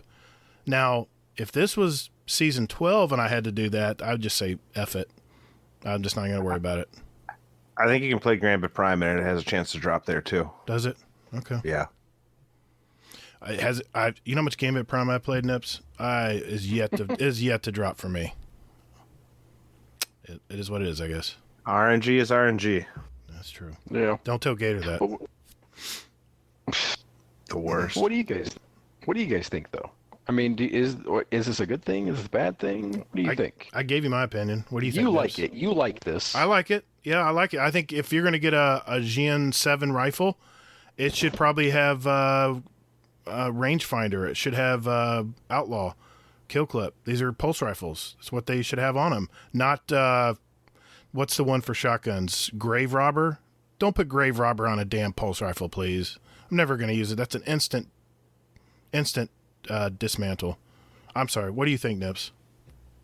You might find this hard to believe, but I don't particularly plan on spending much mental energy on it right now. I'm going to wait till the season starts and form my opinion then. And if I like it, I'll be playing a whole bunch. If it's not for me, I'll find a different game to play for a little bit. I mean, I'll still play Destiny, but if it makes the grind easier and I'm not playing Destiny every day, I guarantee there will be games out there that I will play in the interim. Yeah. Yeah, that is definitely true. Yeah, I just look at it from the perspective of, I mean, Luke Smith coming out before, D2 came out and said, how do we make your 10th Better Devils more exciting? It's like, well, now if I get my 10th Better Devils, I'm going to end up deleting that son of a bitch because I already have 6 others that are going to be the same role or better or something else. I don't know, I'm sitting on 2,000 Crucible tokens. I can get every combination of Better Devils you could ever want right now Rookie. already with the full loot pool. 3,800, Well, bud. Are you sure about that? Because that's my little thing that I'm going to throw out here. I'll throw it out now because you brought it up. So I'm going to throw this out in the comment in our discussion here. So now here's the thing, okay? You know that shit gets bad in a TWAB when usually like on Reddit, like, Bungie is in there, DMG, Cosmo, Deej, somebody's in there and they're commenting about like, yep, sorry, we missed this. Yep, you're right. We forgot that. Whatever. But this week, nobody was seen or heard or anything. And Can you blame them? Yeah, Well, was this because of the shit they got on Sunday night for not fixing the lie quest at 11:30 at night? No, not about that. Fuck those people that wanted that done. But no. But I don't know. No, this was all just about like, okay, so what else they're doing is they're nerfing pretty much all the reload perks.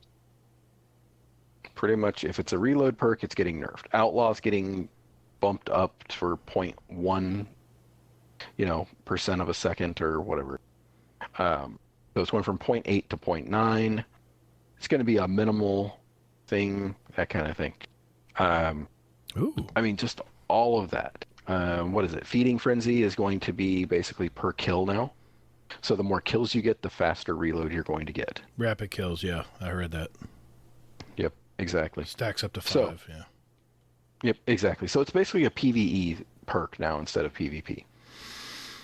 Man, that's too bad. I got a damn Feeding Frenzy kill clip pulse rifle that I love. I got it dropped from the it's the dad rifle that everyone uses. It's the one from the Blast Furnace. Blast Furnace. Oh, it's such a good weapon, man. See, this goes back to my point. It'll be sunset in a year anyways, and you won't be able to use it. I don't know why you're getting upset about losing it. Lock it in. Put it in collections. That way I can use it later when the meta changes yet again. When they change Outlaw and Feeding Frenzy back to the original after they get enough crap. One thing I wanted to mention, Hazel, you're talking about the reload mods. One thing that I read in this, and maybe I read this wrong, correct me if I'm wrong, it said that most of the reload stats on most weapons, it depends on the archetype, but a lot of weapons already have pretty good reload stats, and that even though they're decreasing the reload stat from plus 100 to plus 50, they're cutting it in half. They say that that's still almost always going to put, not always, but very, very frequently going to put the reload stat at 100 anyway. And that if it did go above 100, that it did increase it a little bit, but not quite as much as the 100 jump. See what I'm saying? Mm-hmm. Yeah, but I mean, then why have that stat go up to 100 then? Yeah, I asked the same thing. Why not just make it on a over 100 scale? Yeah, I don't know. So what I threw out, I read it. If you guys have seen it Yeah, yet. I just read. I like this. I read it too. I like this. Yeah. What? I like this. This is a smack in the face to exactly what you were talking about. No, if I want the gnawing hunger and I turn in Crucible tokens and I get the damn gnawing hunger, I'm gonna be thrilled, man. There's nothing I can get from the pool of from Crucible tokens right now. That's why I have 3,800 of them. Because I know I don't want the vest. I don't want any of the guns they have because I already have my gun that I got from that. This opens the pool up. I like it. Yeah, see, I don't. What is your beef? Okay, so what it says is this: armor will. This is from Cosmo. Armor will come from specific activities like Crucible and Gambit, and turning in tokens at the vendors. But you will get weapons from the world loot pool listed in the TWAB from doing those activities or turning in tokens at the vendors. So for example, you would always get Crucible armor from turning in tokens to Shaxx, but you might get the Gambit sidearm for turning in Crucible tokens as well. I didn't see that. I read over the armor part. Sorry. Yeah, I don't know if I like that. What the hell are you talking about, the armor? What the hell does that have to do with it? Well, of course, if I turn in Crucible armor, if I turn in Crucible tokens, I should get Crucible armor. Yeah, of course. But no, the weapons though. So you could get any one of those weapons from turning in Crucible token. I don't see what's wrong with that. What do you think, Nips? You'll find the gun you like. I don't know. I am one. Again, I'm not too worried about it right now. Because we'll have to see. Do we? Of course. Is it frustrating if I get all of my god rolls week 1 by turning in all of my tokens and then I have nothing to chase the rest of the season? I don't know if frustrating is the right word for it. I mean, but that's your choice. Right. But I feel like Bungie's in a tough spot here because they have a gigantic community and no two people play the game the same way. And some people care a ton about cosmetics. So they want to get the Crucible armor set so that they can turn that into their transbox so they can always have the Crucible armor look. I couldn't care less what my armor looks like. but I know I'm not the same as other people. I'm looking for stat rolls, but even then, I'm probably, middle of the pack in terms of obsessiveness over stat rolls. I don't have perfect rolls. So whatever they do for a certain subset of players is going to make some people happy and other people pissed off. And I don't know. I just want to play the game, and if it scratches the itch, then I'm going to play it more. If it doesn't, I'll probably put it on the back burner for a little bit. I think for me, these changes are. The cat just knocked off my pop filter. These changes are. They're just there. I'm not worked up about them. I'm not excited for them. They just sort of exist for me. If that makes sense. You're not getting too emotional about it. You're just going to wait and see. It's just at this point in time. I mean, there have been other changes that they've announced that I got super excited about. Like some of the changes they talked about for trials going forward in the future. Yeah, that might be fun. But like, I run so many strikes, run so many lost sectors. I just, when I don't want to think and I'm like on the phone or something like that, I'll fire up the game.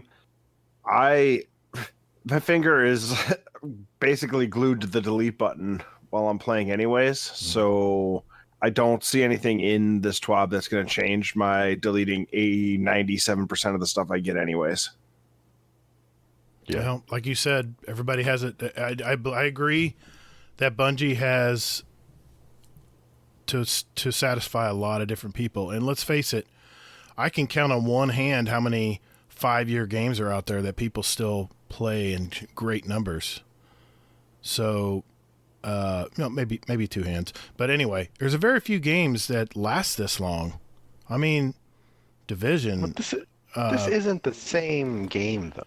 I mean, Division's not even the same.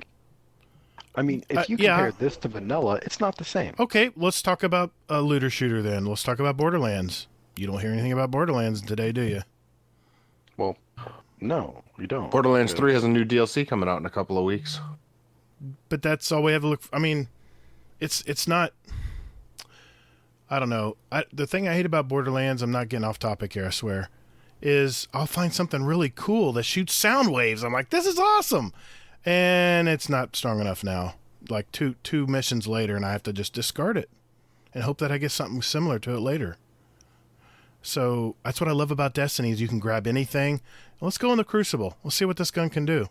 I love that. As I'm telling you, that's part of their secret sauce is the fact that you can take a PvE weapon and go right into PvP and play against people. You can't do that in Call of Duty. When you play the campaign and you get a new weapon, you can't take it with you to Crucible. There's a certain things they have in Crucible for Call of Duty, and there's certain weapons that you'll probably find in the campaign that they don't have in Crucible. Not always, but sometimes. But I think Bungie, I feel bad because they are having to appease a lot of different people. And I heard on another podcast that Bungie is just giving us all the bad news first. I think they're trying to throw all this out there, kind of rip, like I think Lono said it, rip the Band-Aid off. Let's get all the technical specs out of the way, the things we're going to change. And then in a couple of weeks, they'll start they'll start rolling out all the story elements that they're going to start getting us all hyped up again. I mean, we've been here, 5 times already? This same situation? Just with that Vidoc and watch the hype train just leave the station. That's my favorite time of the year, Nips, is that damn Vidoc. And last year's was really good, but I think this year's is going to be better. I really do. That was one of my predictions from last week. I think it's going to be I'm excited, dude. I think it's going to be really good. And 30 and Still Gaming's probably laughing at me right now. He goes, you're such a frickin' fanboy. But I don't care. I love Destiny. I love this game. It's all I play pretty much. So, I don't know. I don't know. I hope that you're right. I really, truly do, because I would love to actually, come back to this game and play it like I used to. Are you ever going to be able to, though? Like, if you think back to D1, where you were 5, almost 6 years ago? Your life's not like that anymore, right? you got more responsibilities or less responsibilities, or just general your life changes. The game is never going to be in the same spot as it was when you first played it, or when that experience matches up with your life, and when it hits the right spot and scratches that itch, that's the intersection of all of those points. And even if the game is better or your life is better, you may not have that same feeling ever again. That's what I was just going to say. Yeah. That feeling when you first came on the Cosmodrome and you saw that fallen ship just fall out of the sky and cruise over you. You'll never feel that again. That's just life, man. I'm not even talking about that. I'm not talking about those experiences. I'm talking about just in general, just how much would it, firing it up at 7 a.m., playing till 10 p.m. Then go to work 30 minutes later. Yeah, or just taking the day off because you know that the DLC's coming out. Yes. Nowadays it's it's not even really a thing. It's there's a new season, whatever. I'll play it when I get home. I still take. I suspect September will be a pretty huge launch, but yeah, the other ones during the course of the year. Mm-hmm. I still take for the record. I still take the day off for new seasons. Well, yeah, until your wife finds. But Yeah. But the thing is, though, is you were talking about Bungie has to appease so many different people and groups and things like that. You're completely correct, because I was listening to one podcast and they were talking about that there's 3 different groups of people that Bungie has to appease. They have to appease basically the people that are basically always happy. The people that are hey, it's Destiny. I'm super excited to play it. Yep. It's they have to keep giving those people, something to do. And the other people are basically the people who are just unhappy all the time and want stuff to change, want stuff to change. And then you have other people that want stuff to change. So, they definitely are in an unenviable position. And I don't know. I don't know what the hell they're going to do, but and I guess that's the thing that people sometimes say is that, that Bungie wants you to play their game their way. And I think that to a degree that's the only option that they can say is, so that way it's not really appeasing anybody, I guess. If you ask 10 Destiny players what they want out of the game, what are the chances you get 10 answers that are even close to each other? Mm-hmm. You might get. How do you design a game that matches what everybody wants when nobody wants the same thing? Mm-hmm. But in a weird moment, though, didn't D1 hit all of that, though, at the end? No, D1 at the end was awful. People shredded that story, man. Oh, God. Rise of Iron, I thought, was a weak story. On top of that, if you go back and play Crucible and the final, Crucible meta. Oh, yeah. With shotgun. Or not shotgun. Sticky grenades. Sidearms. Sticky grenades, too. Remember those? The last raid was a lot of fun. The fact that they put together that, moving death wagon on the top of the wall. That was a thing that was super exciting because they hadn't done anything like that. I shouldn't have said Rise of Iron was terrible because I thought the story was okay, but I thought it was short and I thought it was sort of predictable. Yeah, but Nips, here's what people forget. How long did we get the next DLC after Rise of Iron dropped? You remember that? You remember those 6 months? Nothing from Bungie? What the hell did we do? I got a character up to run level 120 dungeons in Diablo during those 6 months. Exactly. Also got a end game build for the Division in those 6 months. Also got end game build for Warframe in those 6 months. Yep. See, I don't think people remember that, Nips. I don't think people remember those dry times. And I know I talk about this every show. Remember Destiny 1, all the content droughts? I love that they're, we may not be getting it as fast as we're used to with the storylines. They may be trickling it to us, but that's how they have to do it. They still have to create the same amount of content.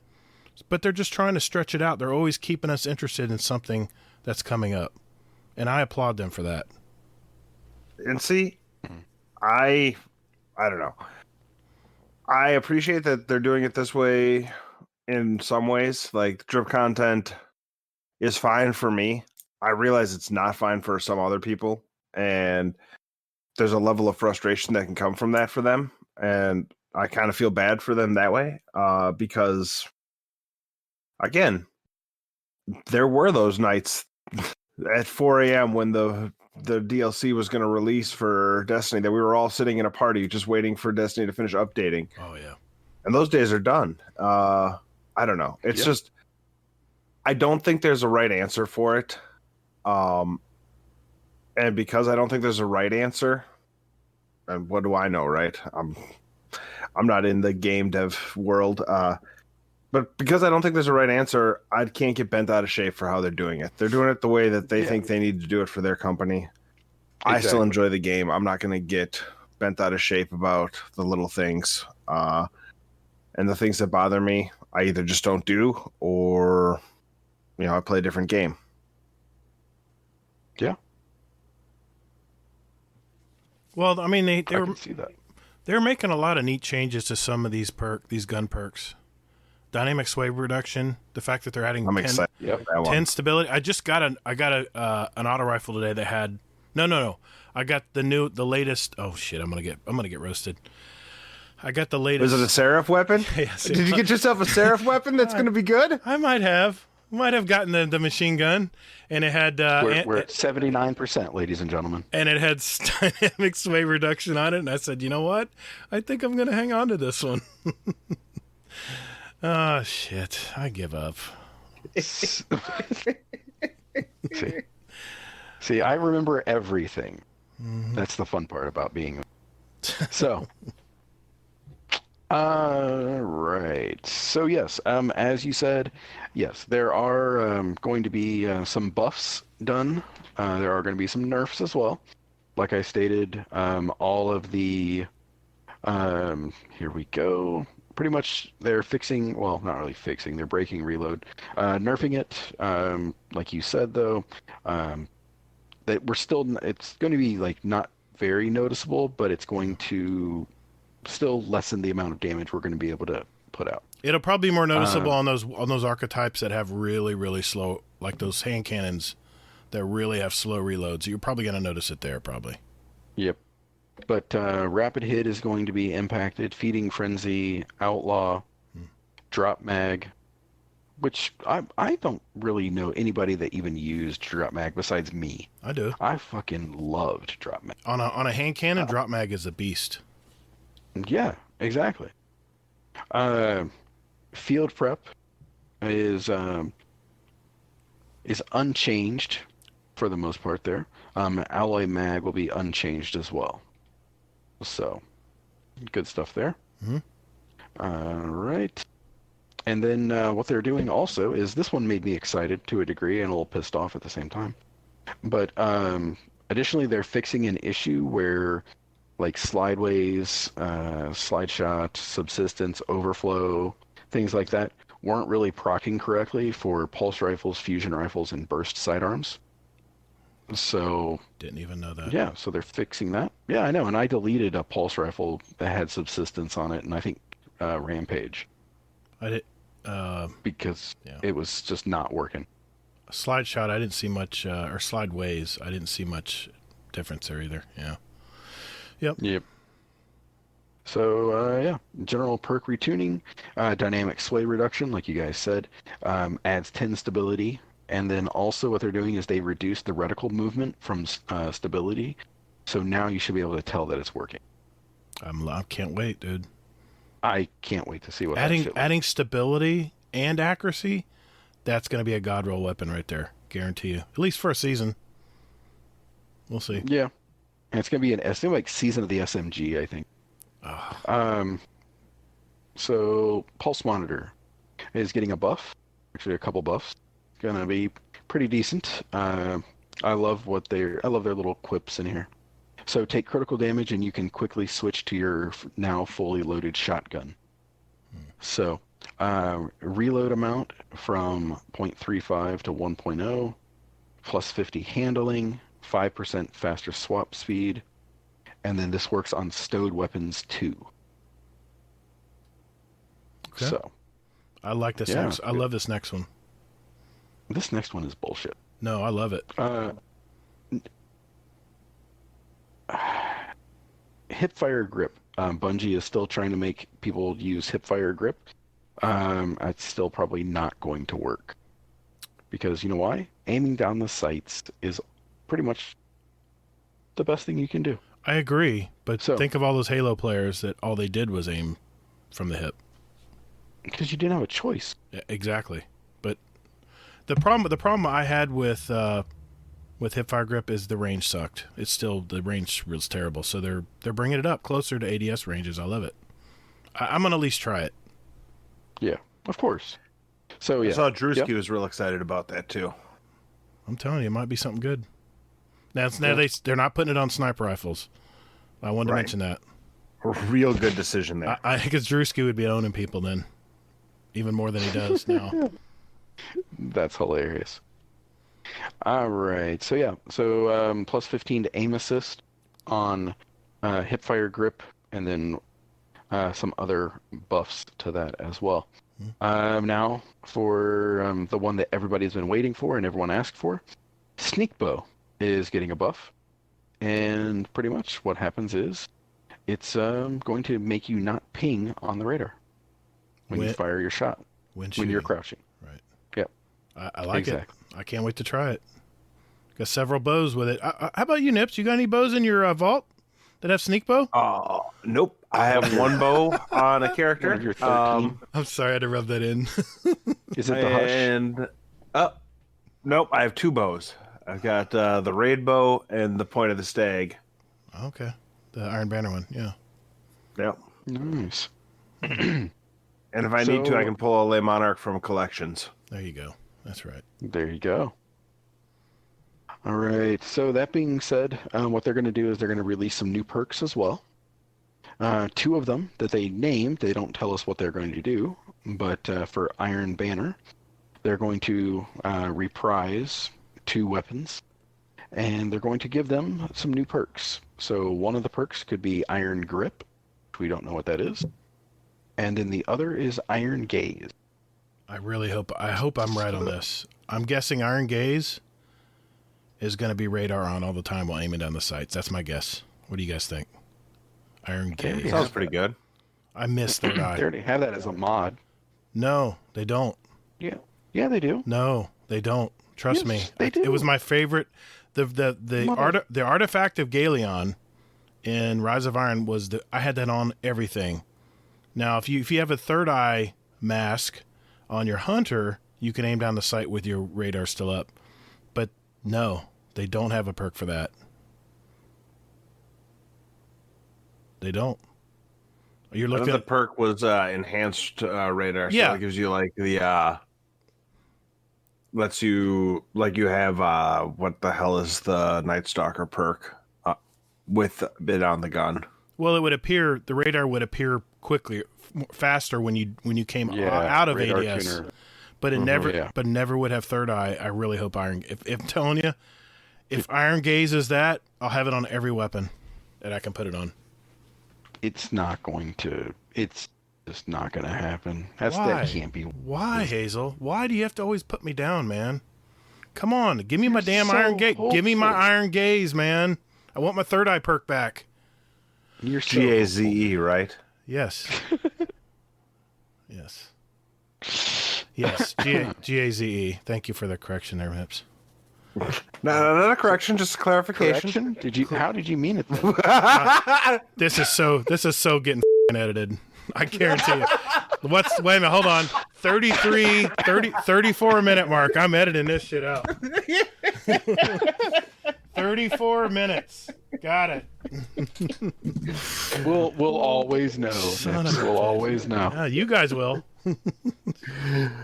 Yeah. Oh, All right. So, All right. all right then. No, the good news is coming about your Redrix.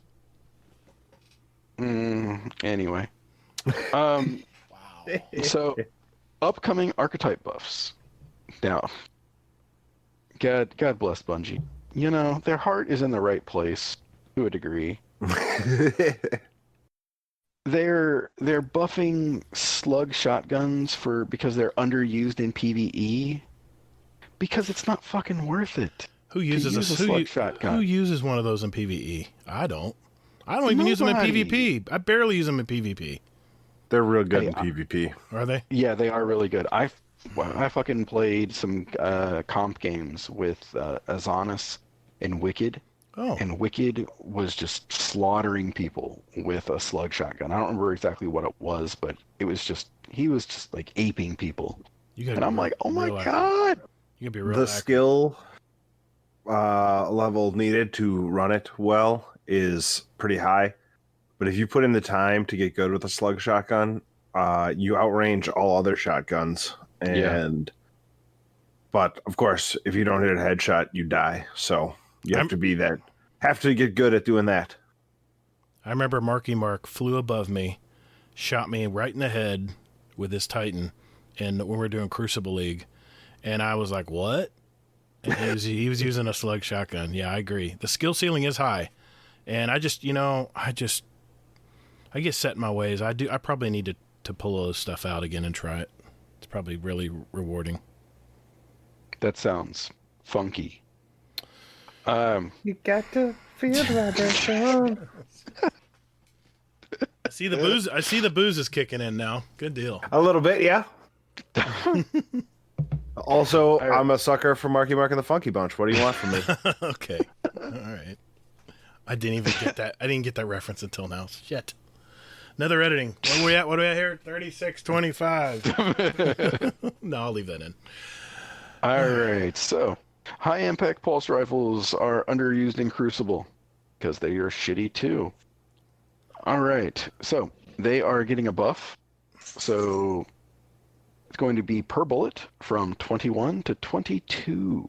I mean, at least that changes it. I'm sorry. Go ahead. Why? It changes it from 6 crits to 5 crits in a body. It's an improvement. It's still 6 crits, FYI. That's 2 pulses, dude. That's and 2 and a well, okay. All right, maybe it's a. Thank you. It's Thank almost. you. It's almost. Moving on. It's almost shit. Moving on. So, in analytics, we see bows are underused in challenging content. So bows are getting a 10% PvE buff against miners. Now, Risen Phoenix just got excited. His bows. Pale Hippo too. Oh, that's right. I forgot. He's really good. He's good with that damn bow, man. Yeah. I don't know. Anyway. Future archetype updates, just an FYI. So, I love it. Sniper rifles. Community feedback has been that Revoker and Beloved dominate because they are awesome. And looking at analytics, they account for 86% of the sniper rifle usage in Crucible. I am one of those 86. So, Me too. Why not? And if they include other low zoom sniper rifles, the number gets even higher.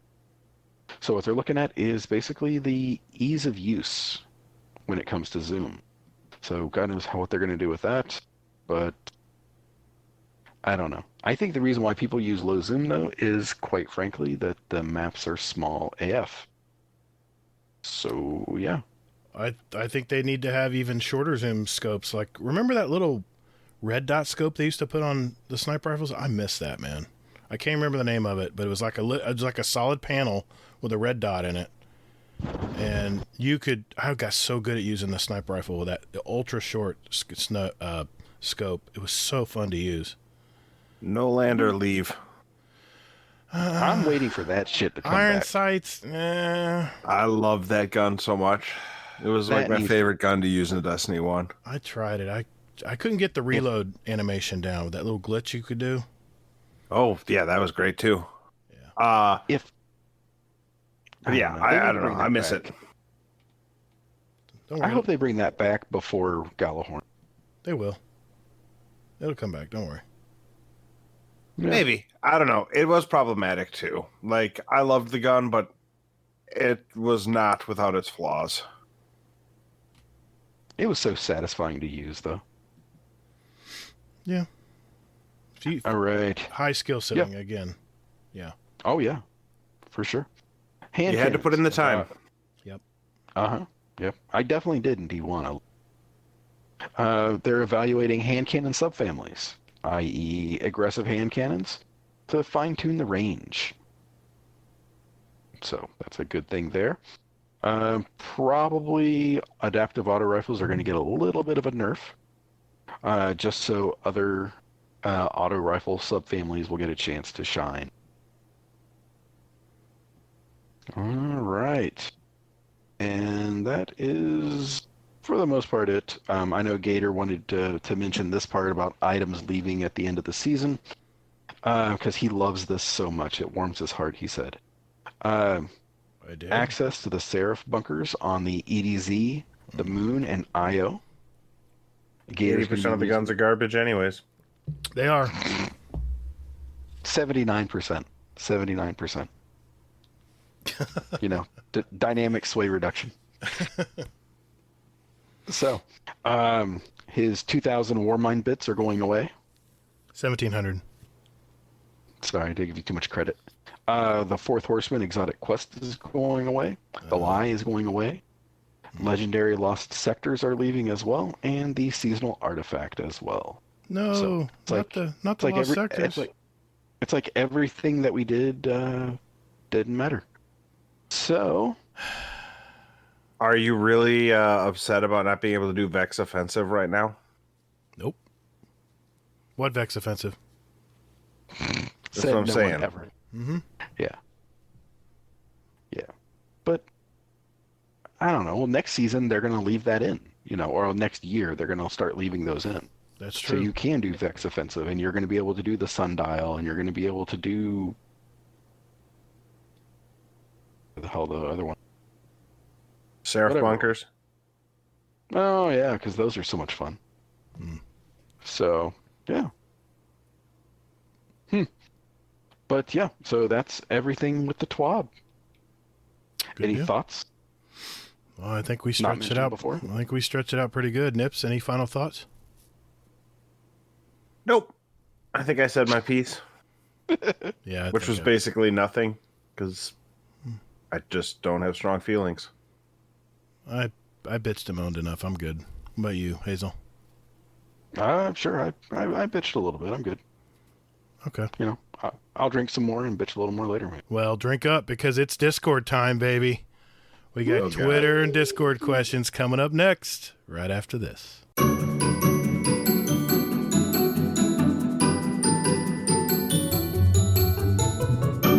Hazel, you got the Pikachu rap down yet? Nope. I'm still working on it. I really am. Okay. It's Okay. I've got like 3/4 of it done, so maybe next week. All right. Good. We're making progress. Good deal. I'm trying. Yeah, I'm excited for that too. I can't wait. That's gonna be a total soundbite. All right. Well, ladies and gentlemen, it is that time of the week. It is our Twitter and Discord questions. This is where we get questions from our Discord and Twitter and our listeners, and we try to answer questions that they have and try not to sound stupid doing it.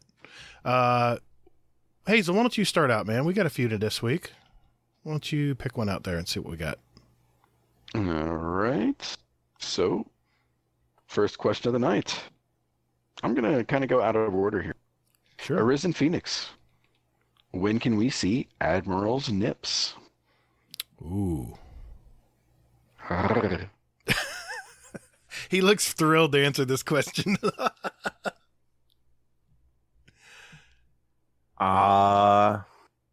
He's For showing you, them right now. Arisen Phoenix, just come to my doorstep. Okay, I'll start with one. Nasty Throwdown, like I say, is one of our new members of our Discord. Says, do you guys stream your recording live? No, we do not right now. It's something we may add down the road. We've been looking into putting it on our YouTube channel. We're still in the works there. There's a lot of technical stuff, and it takes a lot of extra time for me and Hazel to figure that out. So for now, I'll say no, but it's a possibility. It's open for discussion later on. Yeah, I got to get my hair did before I can get on. Yeah, so no one wants to see. You know how he said hair? He meant the singular hair. Not hair I wasn't gonna go there, Nips, but you did. yeah, I got to do the comb up over my back, to the top of my head. Oh no! Oh God! I just As a man who lives in a glass house, I probably shouldn't be throwing stones, but yet here I sit. All right, that counted as a question. Go ahead, Hazel. All right, so. Also, we can't do, recording like that with video just because it would be a short-lived effort on my part because I'd probably get kicked off the show because of all the times I look at my phone and just look confused at Gator whenever he's talking about something. Oh, no. So. Okay. Here we go. All right, RNG Gator. At Gator and at Hazelnut. Question for the show. Why does AdmiralNips, not Pro Gwent player, hate me?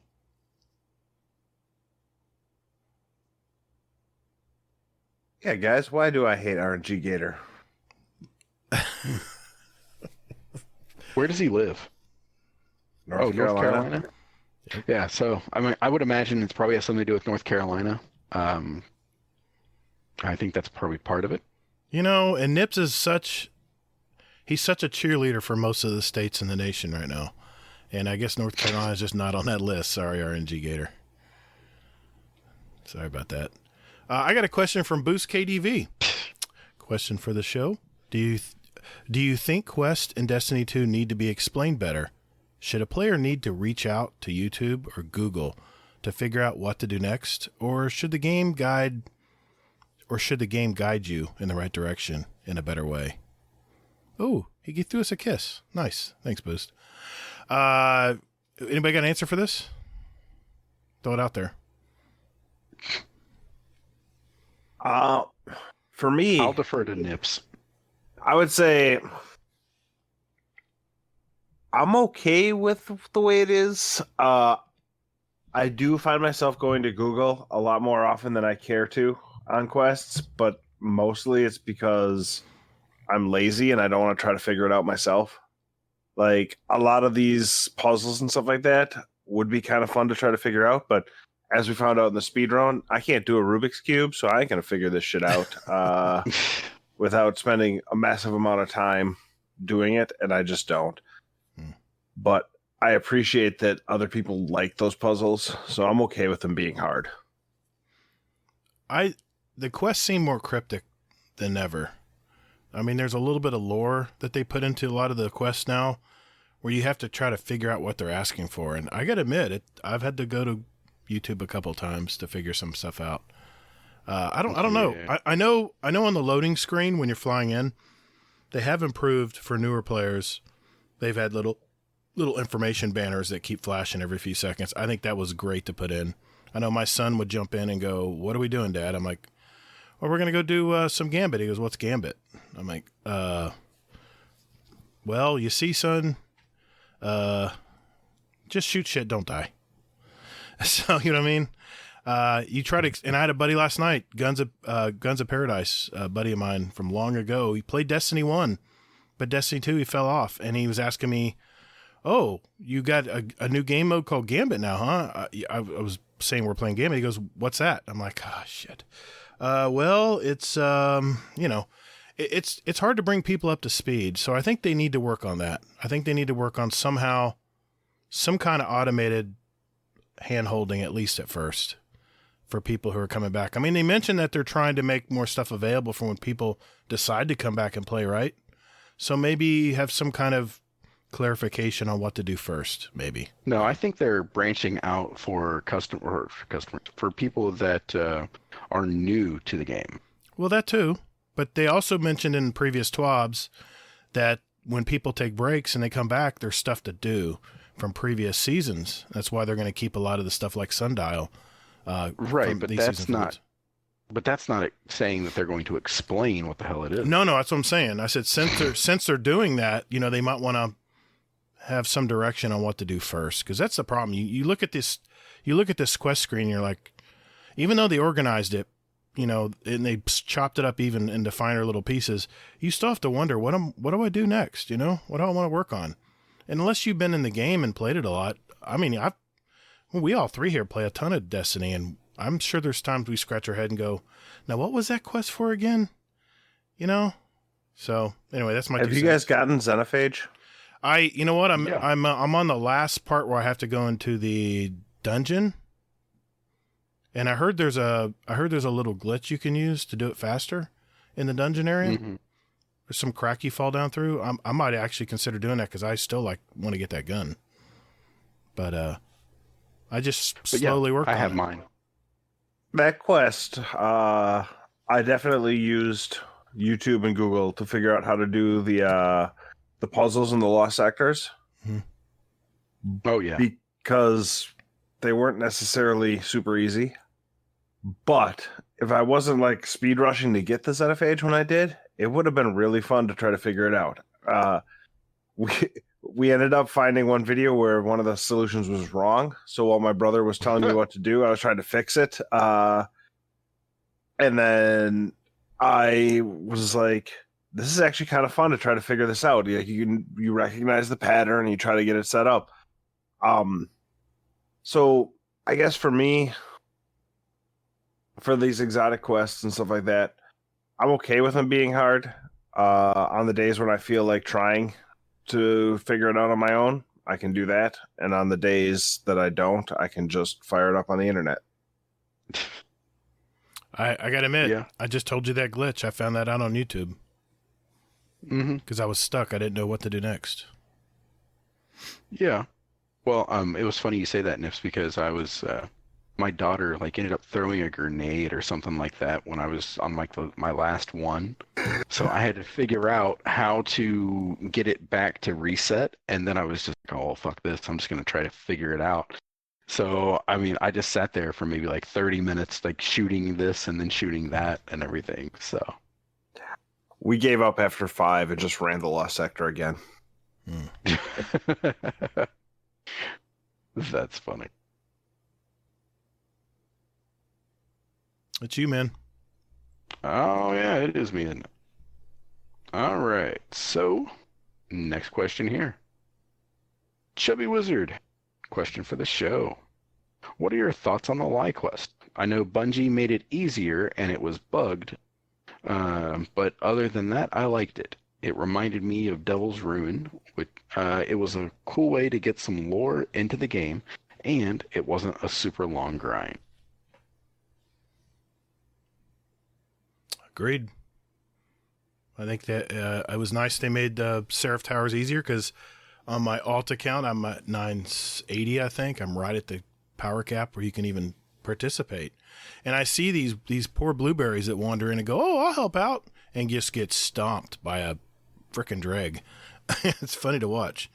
But yeah, the light levels expected to play that, this is a public area, is really high. So, and they made the bosses a little less spongy. So I like that aspect of it, especially people trying to get the title. Made it a little bit easier for them to get all the things done to get that triumph. But 1,000 kills. I mean, I think that's what I got total on shotguns. So I'm working at it, but at least it's straightforward, right? What do you think, Nips? I'm going to first put on my hipster jacket because I got the title before they made the Seraph Towers easier. Good deal. No, I'm just kidding. I couldn't care less about that. Some people in my clan were asking for help, and I'm like, well, whatever. I'll just do it to get it. So, I haven't finished it yet. I assume the lore's gonna be cool. It's unfortunate it was bugged, but again, it doesn't bother me that much. I know I'll get it eventually before the season's over. But I like simple quests like that are easy to do, get you some gear that you will like, and apparently it's a pretty good shotgun, so it's nice that it's not super hard and doesn't take 5 weeks like the Redrix to get done. Yeah. What do you think? Like I said, Mhm. I mean, I think that it was. I mean, I want to see Bungie have some balls. And what I mean by that is, I don't think they should have buffed it the way that they did. You know, I mean, I'm okay with like the fixes to, the bosses being like the champions being hard and all that. I'm fine with all that. But the buffs to like, the ×5 multiplier and the ×10 multiplier, it's like I want to see Bungie have the courage to go, okay, if they don't do it, then fuck them. They don't get a gun. I would have liked to have maybe have another week. Though, again, I don't go to Reddit, so I don't know how awful Reddit was or how awful their ats were on Twitter. I assume it's terrible because people are shitheads. But it would have been nice to like make us sweat it out a little bit, spend an extra week or so to, before they lowered it down so that we had to work a little bit more for it. Like it was going slowly. They put the patch out and then we were done within 3 days. Exactly. Right. I just want to see Bungie like just have the courage to say, hey, if you don't do this, then you don't get it. That's your decision. I'll refer you back to the several types of players that play Destiny. You're going to piss somebody off, so make it available for everybody. Fuck that. The hardcores are going to complain. They're not going to say there's enough to do anyway, so I don't know. No. You water down the loot pool if you give it to everybody. No, I'm not saying totally. I'm not saying year one of Destiny 2. Special. I'm not saying year one of Destiny 2. I'm not. But that's where we are. No, we're not. We're not there. You still got to put in 1,000 shotgun kills worth of work. It's a lot of work, man. But you know what? It's not. When I hop on for an hour, I got an hour to play before I go to bed or whatever, I'll put my damn 7th Seraph shotgun on and run into a lost sector and start killing shit. Exactly. So, I got one from H here. At AdmiralNips, have you moved from almost pro Gwent player AdmiralNips to just about pro Gwent player AdmiralNips? I think you answered that, didn't you? Yeah, motherfucker, I moved all the way to pro Gwent player AdmiralNips. I know you already told us, but I wanted you to tell H that. So, that didn't count. I got another question. This is from Jealous. Imagine the world has moved on from this pandemic about Mexican alcohol. What will you never touch again? Example, gym equipment. Nips, got anything? Well, since I'm planning on going into the gym next week, that one isn't one of them. I didn't think so. I realize that I'm being dumb about it, but I just need to have that back in my life. Yeah. I don't think handshakes can go away. I don't need them anymore. I didn't need them to begin with, but if they want to go away, I'm pretty okay with it. What about the bro hug? When's the last time you've been a bro hug? I don't even know how to do a bro hug. I kid you not. I shake people's hands and I pat them on the back. I don't do this bring it in, but bump, whatever. That's for you young guys. Did you watch Predator as a... Well, not as a youth, because you're a bit older. Oh, shit. Come on, man. Wasn't that young. Before you were on AARP. You know that handshake between Schwarzenegger and Weathers? Yeah. Where he tells him, Dylan, you son of a bitch. So you start with that, and then you just wrap around with the other hand. Okay. So you clutch, wrap. Yeah. Okay. I'll try it. Maybe I can try it on Hazel one of these days when GSX is up. We'll see. Thanks a lot, Nips. I appreciate it. It was a fantastic third and final visit to your podcast. I'll miss you all. All right. Hazel. Look at the time. Look at the time. No, we got a couple more. Let's finish it out. Well, what are you guys not going to touch anymore? Oh, yeah. Yeah, good question. I think opening doors is going to change. 30 and Still Gaming talked about this, and he's talking about how there are going to be a lot of automated doors, a lot more than normal now, and how they're going to... He's even has one that can measure your temperature before you even get near the door. I don't know how that's going to work, but I think like bathroom doors, you wash your hands, you get everything nice and spiffy and clean, you've worked really good to get it nice and clean, and then you got to touch that rusty-ass doorknob or door handle to open the door to get out of the bathroom. I think that's going to go away. I don't think I'll ever do that again. I think I'll either wait for someone or I'll just have an extra paper towel in hand or something. I don't know. What do you think, Hazel? I think, like you said, I think that touching doorknobs is going to kind of go the way of the dodo. But I don't know. One thing I noticed though, like with the current situation is that kind of cracks me up is, have any of you like been watching a show or something like this and then it dawns on you as you're watching it like, oh, they're not social distancing. Have you guys noticed this at all? Like, has that ever a thought crossed your mind when you're watching something? Or have you been the social distancing police in your community? You're driving by and going, "What the fuck? Look at those people together." I don't give a shit.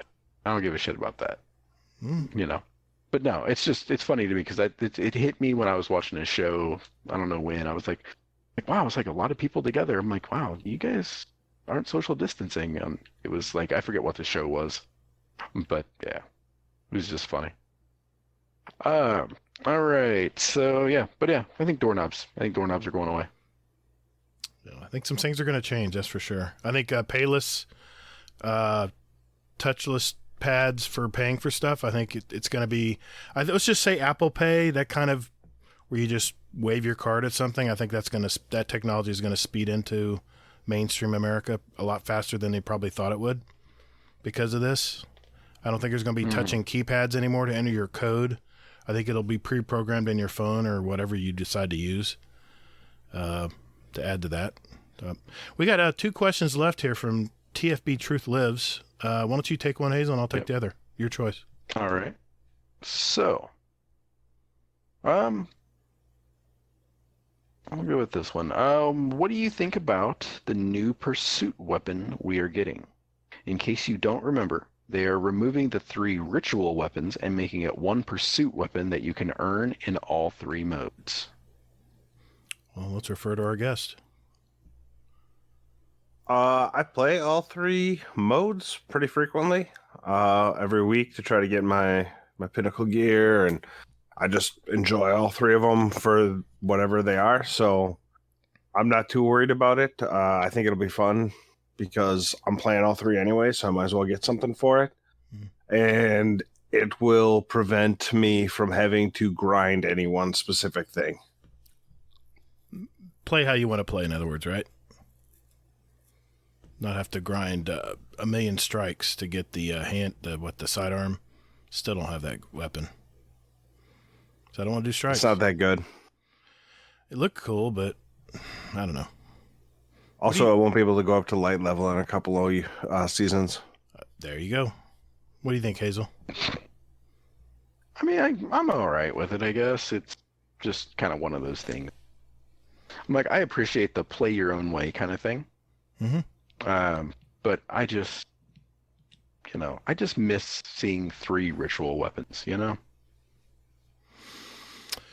Yeah. It's fun to get them.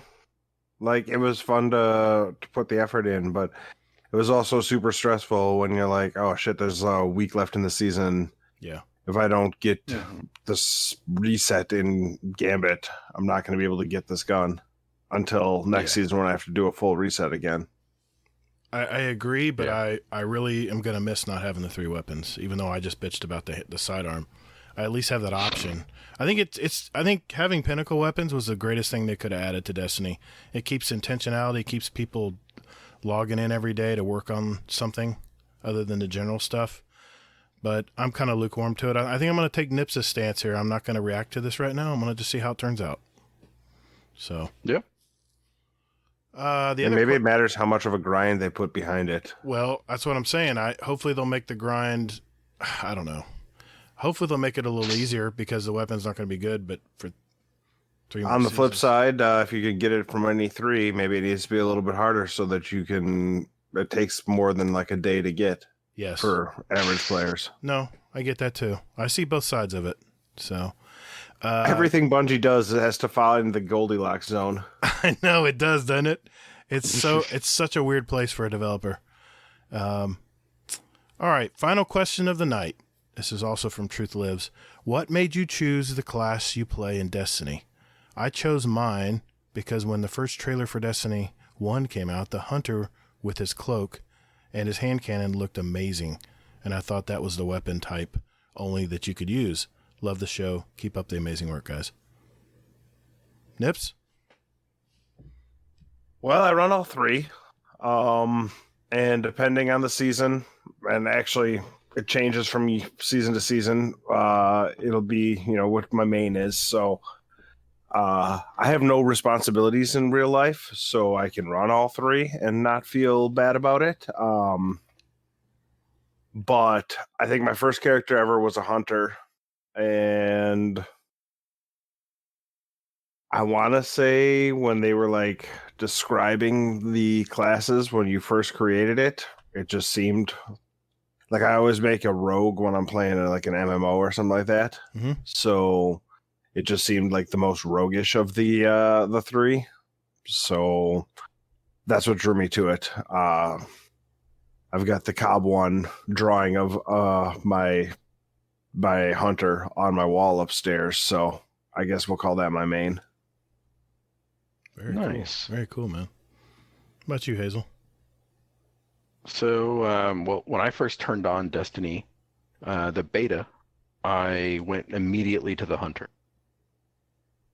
So there was something about it. I think it was like exactly like the hand cannons and everything else. I was like, all right, this is going to be it. I can't wait to try this. This is going to be amazing. But I played it and I hated the jump. I hated it. Then I tried the Warlock and I was like, no, hell with this. This is too damn floofy. So I was like, all right, third time's a charm. So I tried the Titan last. And it's like, oh wow, I get to kind of like fly around. I'm like, I like this. It gave me actually intentionality whenever I went somewhere. I wasn't at the mercy of like gravity or anything. So yeah, that was pretty much it. Was the jump. Yeah. For me, obviously Warlock. I play all three like Nips does, and I do like every aspect of each of the different characters. But whenever I played whether it was an RPG or MMO, I always liked mages that had spells and magic. I always love using that instead of actual brute force. So the Warlock seemed to fit my playstyle, I guess, or how I see myself, I guess, is in a Warlock. And then when they kept Blink into year 2 of Destiny and took it away from the hunters, I was like, yeah, I'm down. Me and Fluffy know about that helmet, that Astrocyte verse. It is so much fun to use in Crucible. So, man, I got that before Fluffy. Don't listen to him. I was blink sniping before Fluffy even got that to drop. Well, let's see. Fluffy's what? He's a hunter main, right? Is he hunter? Depends on the meta. Okay. I can't remember what he was. He has no strong affinity to any class either. Whatever helps him get the most kills in Crucible. Cool deal. Yeah. Arental, right? Yeah, well, damn. He's got 3 on his top 5 energy weapon kills now. Yeah, it's like me and Telesto. Yep, I get it, man. Fusion rifles are fun to use. Well, hey, everybody. Thanks for sending those questions in. We do appreciate it. Never apologize for putting too many questions in there. We love questions. And like I told some guys in the Discord, we're going to be worried when we don't get any questions. So don't stop. Throw them in there. If we don't get to them every week, we will get to them eventually. We have to worry about our time schedule. But like I said, if you have any questions you want to put toward our show, we do have a channel on our Discord called Podcast Questions. Just throw them in there. We'll pin them, and we'll get to them. Well, it is time, guys, for our little sample of the songs we like in our life, and we want to put these into our Guardian Down playlist. Just search for Guardian Down playlist on Spotify, and it is now on iTunes as well for all you Apple guys out there. And we actually have a separate channel in our Discord for all the links for those playlists if you want to follow us and see what we add every week. We appreciate it. And Mr. Admiral Nips, you are first up. Yes, sir. What do you got for us tonight? I am going to pick Empty Walls by Serge Tankian. It's just a fun song. By fun, I mean, if you ever watch the music video and remember the early 2000s, it's pretty crazy. Yeah. And then I I am gonna pick Don Henley, New York Minute, because I've been watching The West Wing, and there's a whole episode based around that song, and it just hit me in the right spot tonight while I was listening. You can't go wrong with any Eagle, man. Yeah, but I'm also a huge Big Lebowski fan, so there's a general disdain towards the Eagle in my my life, but more for the joke than anything else. Sure. Mr. Hazelnut, what do you got? All right. So I've been on like a post-grunge rock kick here. So one of the songs was a throwback song for me called Face Down by the Red Jumpsuit Apparatus. And then it's a throwback for anybody that listened to the radio. It was pretty popular back in the day. And then after that was, I can't believe that this isn't on there already, or that, well, they're not on here, but the White Stripes, Ball and Biscuit. I'm sorry, you broke up. Say that last sentence again, your last pick. So my last pick was Ball and Biscuit by the White Stripes. Surprised that they weren't on there yet, but yeah. So well, I added a song by Jack, but it wasn't him. It wasn't his group proper, I guess. But I did put a White Stripes-ish song in there earlier. Well, good deal, man. You always put good music in there, man. I've been listening to our playlist more and more. So, have you guys ever heard of a guy named Danny Elfman? Yeah. He's made, once or twice, yeah. Right? Yeah, pretty popular guy, right? He made the soundtracks for Batman, Avengers, Men in Black. Got it. I mean, just tons of movies. Simpsons. Yeah, exactly. What you might not know is that he started a little group back in 1979 that created songs that were in part of my high school anthem. This group was a fusion of ska, rock, pop, and world music. This band is called Oingo Boingo, and the song I chose is also the name of the album released in October of '85, Dead Man's Party. I heard the latest Distinguished Gentleman's Pod this week, and Justin was talking about this giant 80s playlist he's putting together. He's creating for an 80s real good. night. I cannot wait to get a hold of that, because 80s is that's my jam. So I was feeling a little nostalgic tonight. I've actually changed my music pick at the last minute because I remembered that playlist he put out. But it's hard to believe he started that group long ago, and now he's a music composer for movies. Very, very famous one. So my second pick, I chose a song from an electronica project created in 2007. And listen to this, Owatonna, Minnesota. I hope I got that right. This is one of several projects from singer-songwriter and multi-instrumentalist Adam Young, which he created, by the way, while experimenting with music in his parents' basement. Once he was signed to a major label, the song I chose was from his debut album, 2009's Ocean Eyes, which went platinum, of course. It's Owl City with his song, Fireflies. And I say his because this is a one-man group. He does it all. It's amazing. You might recognize this song. It's also been in a lot of several animated movies, like Wreck-It Ralph, for instance. So, yeah, it's a sentimental pick, I guess you could say there. All right, Nips. I'm sorry, buddy. I think we're finally done here. We just have a little bit of housekeeping. Just a quick reminder that we do have a Destiny 2 clan now, and Hazel, I think, is joining next week, I think. That is right, yeah. Yep. So we're excited about that, and we've been getting a lot of people into our clan lately. Thank you for joining. Just getting together, playing Crucible nights, which we just did, I think, with Jealous and Warcry this week. Just having a good time. I mean, my Telesto got so much use this week. There were so many shotgun ragers running at me all the time. I think I had some 40 and 50 kill games. It was crazy, dude. It was crazy the amount of gun aping there was, shotguns. So if you do like to join our clan, we do have a channel in our Discord called GDC Destiny 2 Clan, and it has the link in there. So that will be there. And you can also look up Guardian Downcast, or DOWN is our call sign. So thanks. And you know what? If you're listening to us and you like what you hear, share it with someone this week. We'd appreciate it. We always like to get some new listeners out there. So, Mr. Nips, where can everybody find you, buddy? And also mention your podcast, your long-running podcast that you and Fluffy Fingers put together. Yeah, you can find me on Twitter at AdmiralNips, our podcast at Potato Thumbs Podcast. Is it just Potato Thumbs? It's just at Potato Thumbs. Okay. Spoiler alert, I don't handle any of the social, I was just gonna say or that. really anything. That's what Fluffy usually does. Fluffy does all the work, and I just show up once a week to talk shit. It's basically the greatest gig ever. Isn't it though? Here we go. Hazel and I have that connection of being freeloaders on a podcast. That's pretty fantastic. Yeah, you can listen to us. We usually release every Wednesday, Tuesday night late or Wednesday morning. And I just can't wait for that Iron Gaze mod.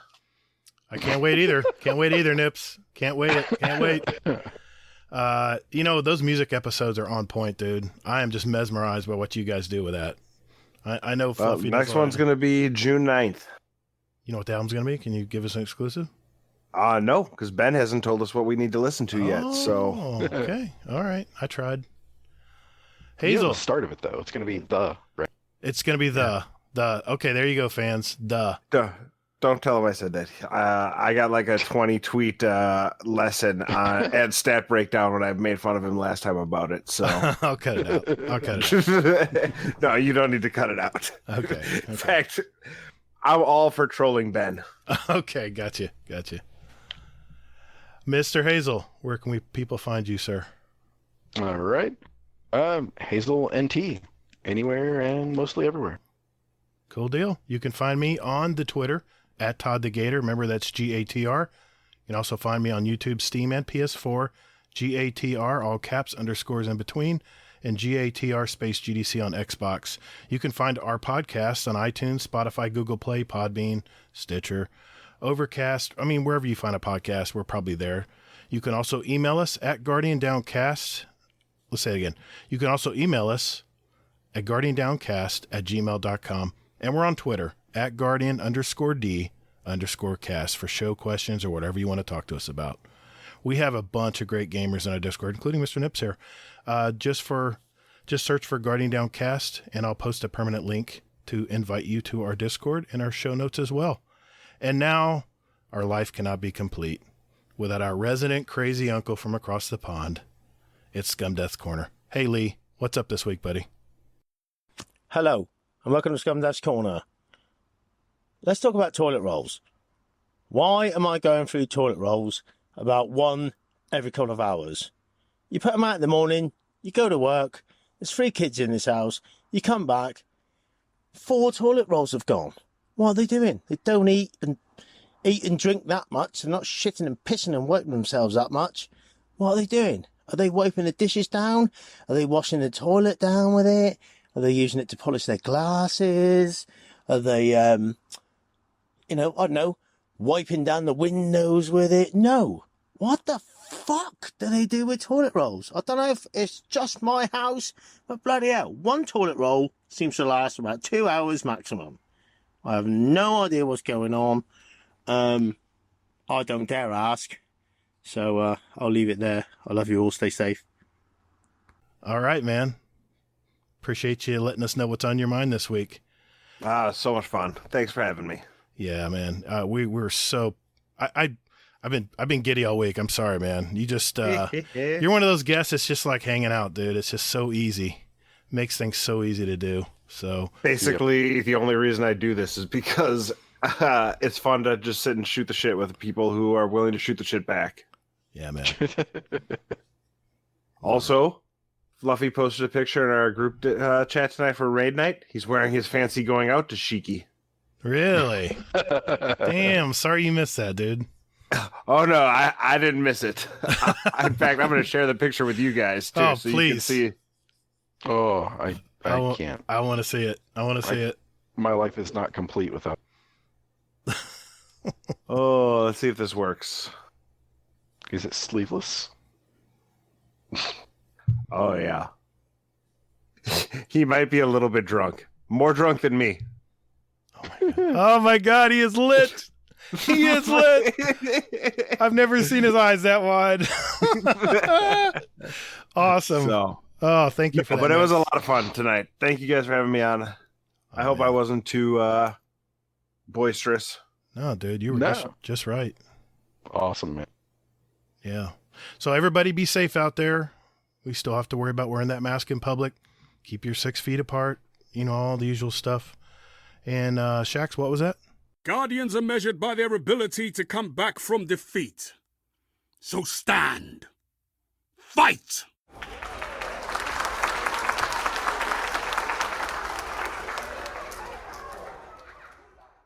Thank you all so very much for listening. And later, Guardian. Toddles. Look out for He's the iron back. gaze. Perfect.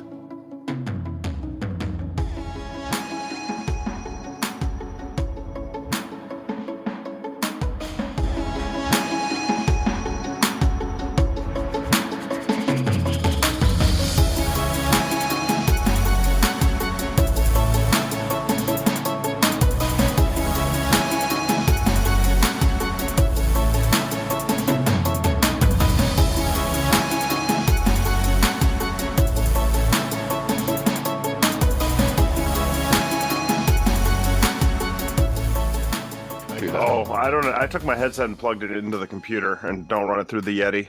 Have you tried that? I'm sure I did, but if you would like to hold on for like 10 seconds. Hey, If it's giving you grief, it's giving you grief. What are you going to do? you're talking to the tech guru right here, man. So Really? I thought that was AKA Gear Dad. I'm pretty useless. My job is to break stuff, pretend I'm an end user. And my co-host, Mr. Hazelnut, is here as well. How you doing, man? How was your week gone so far? Shit, I just hit my mic. Did you just burp?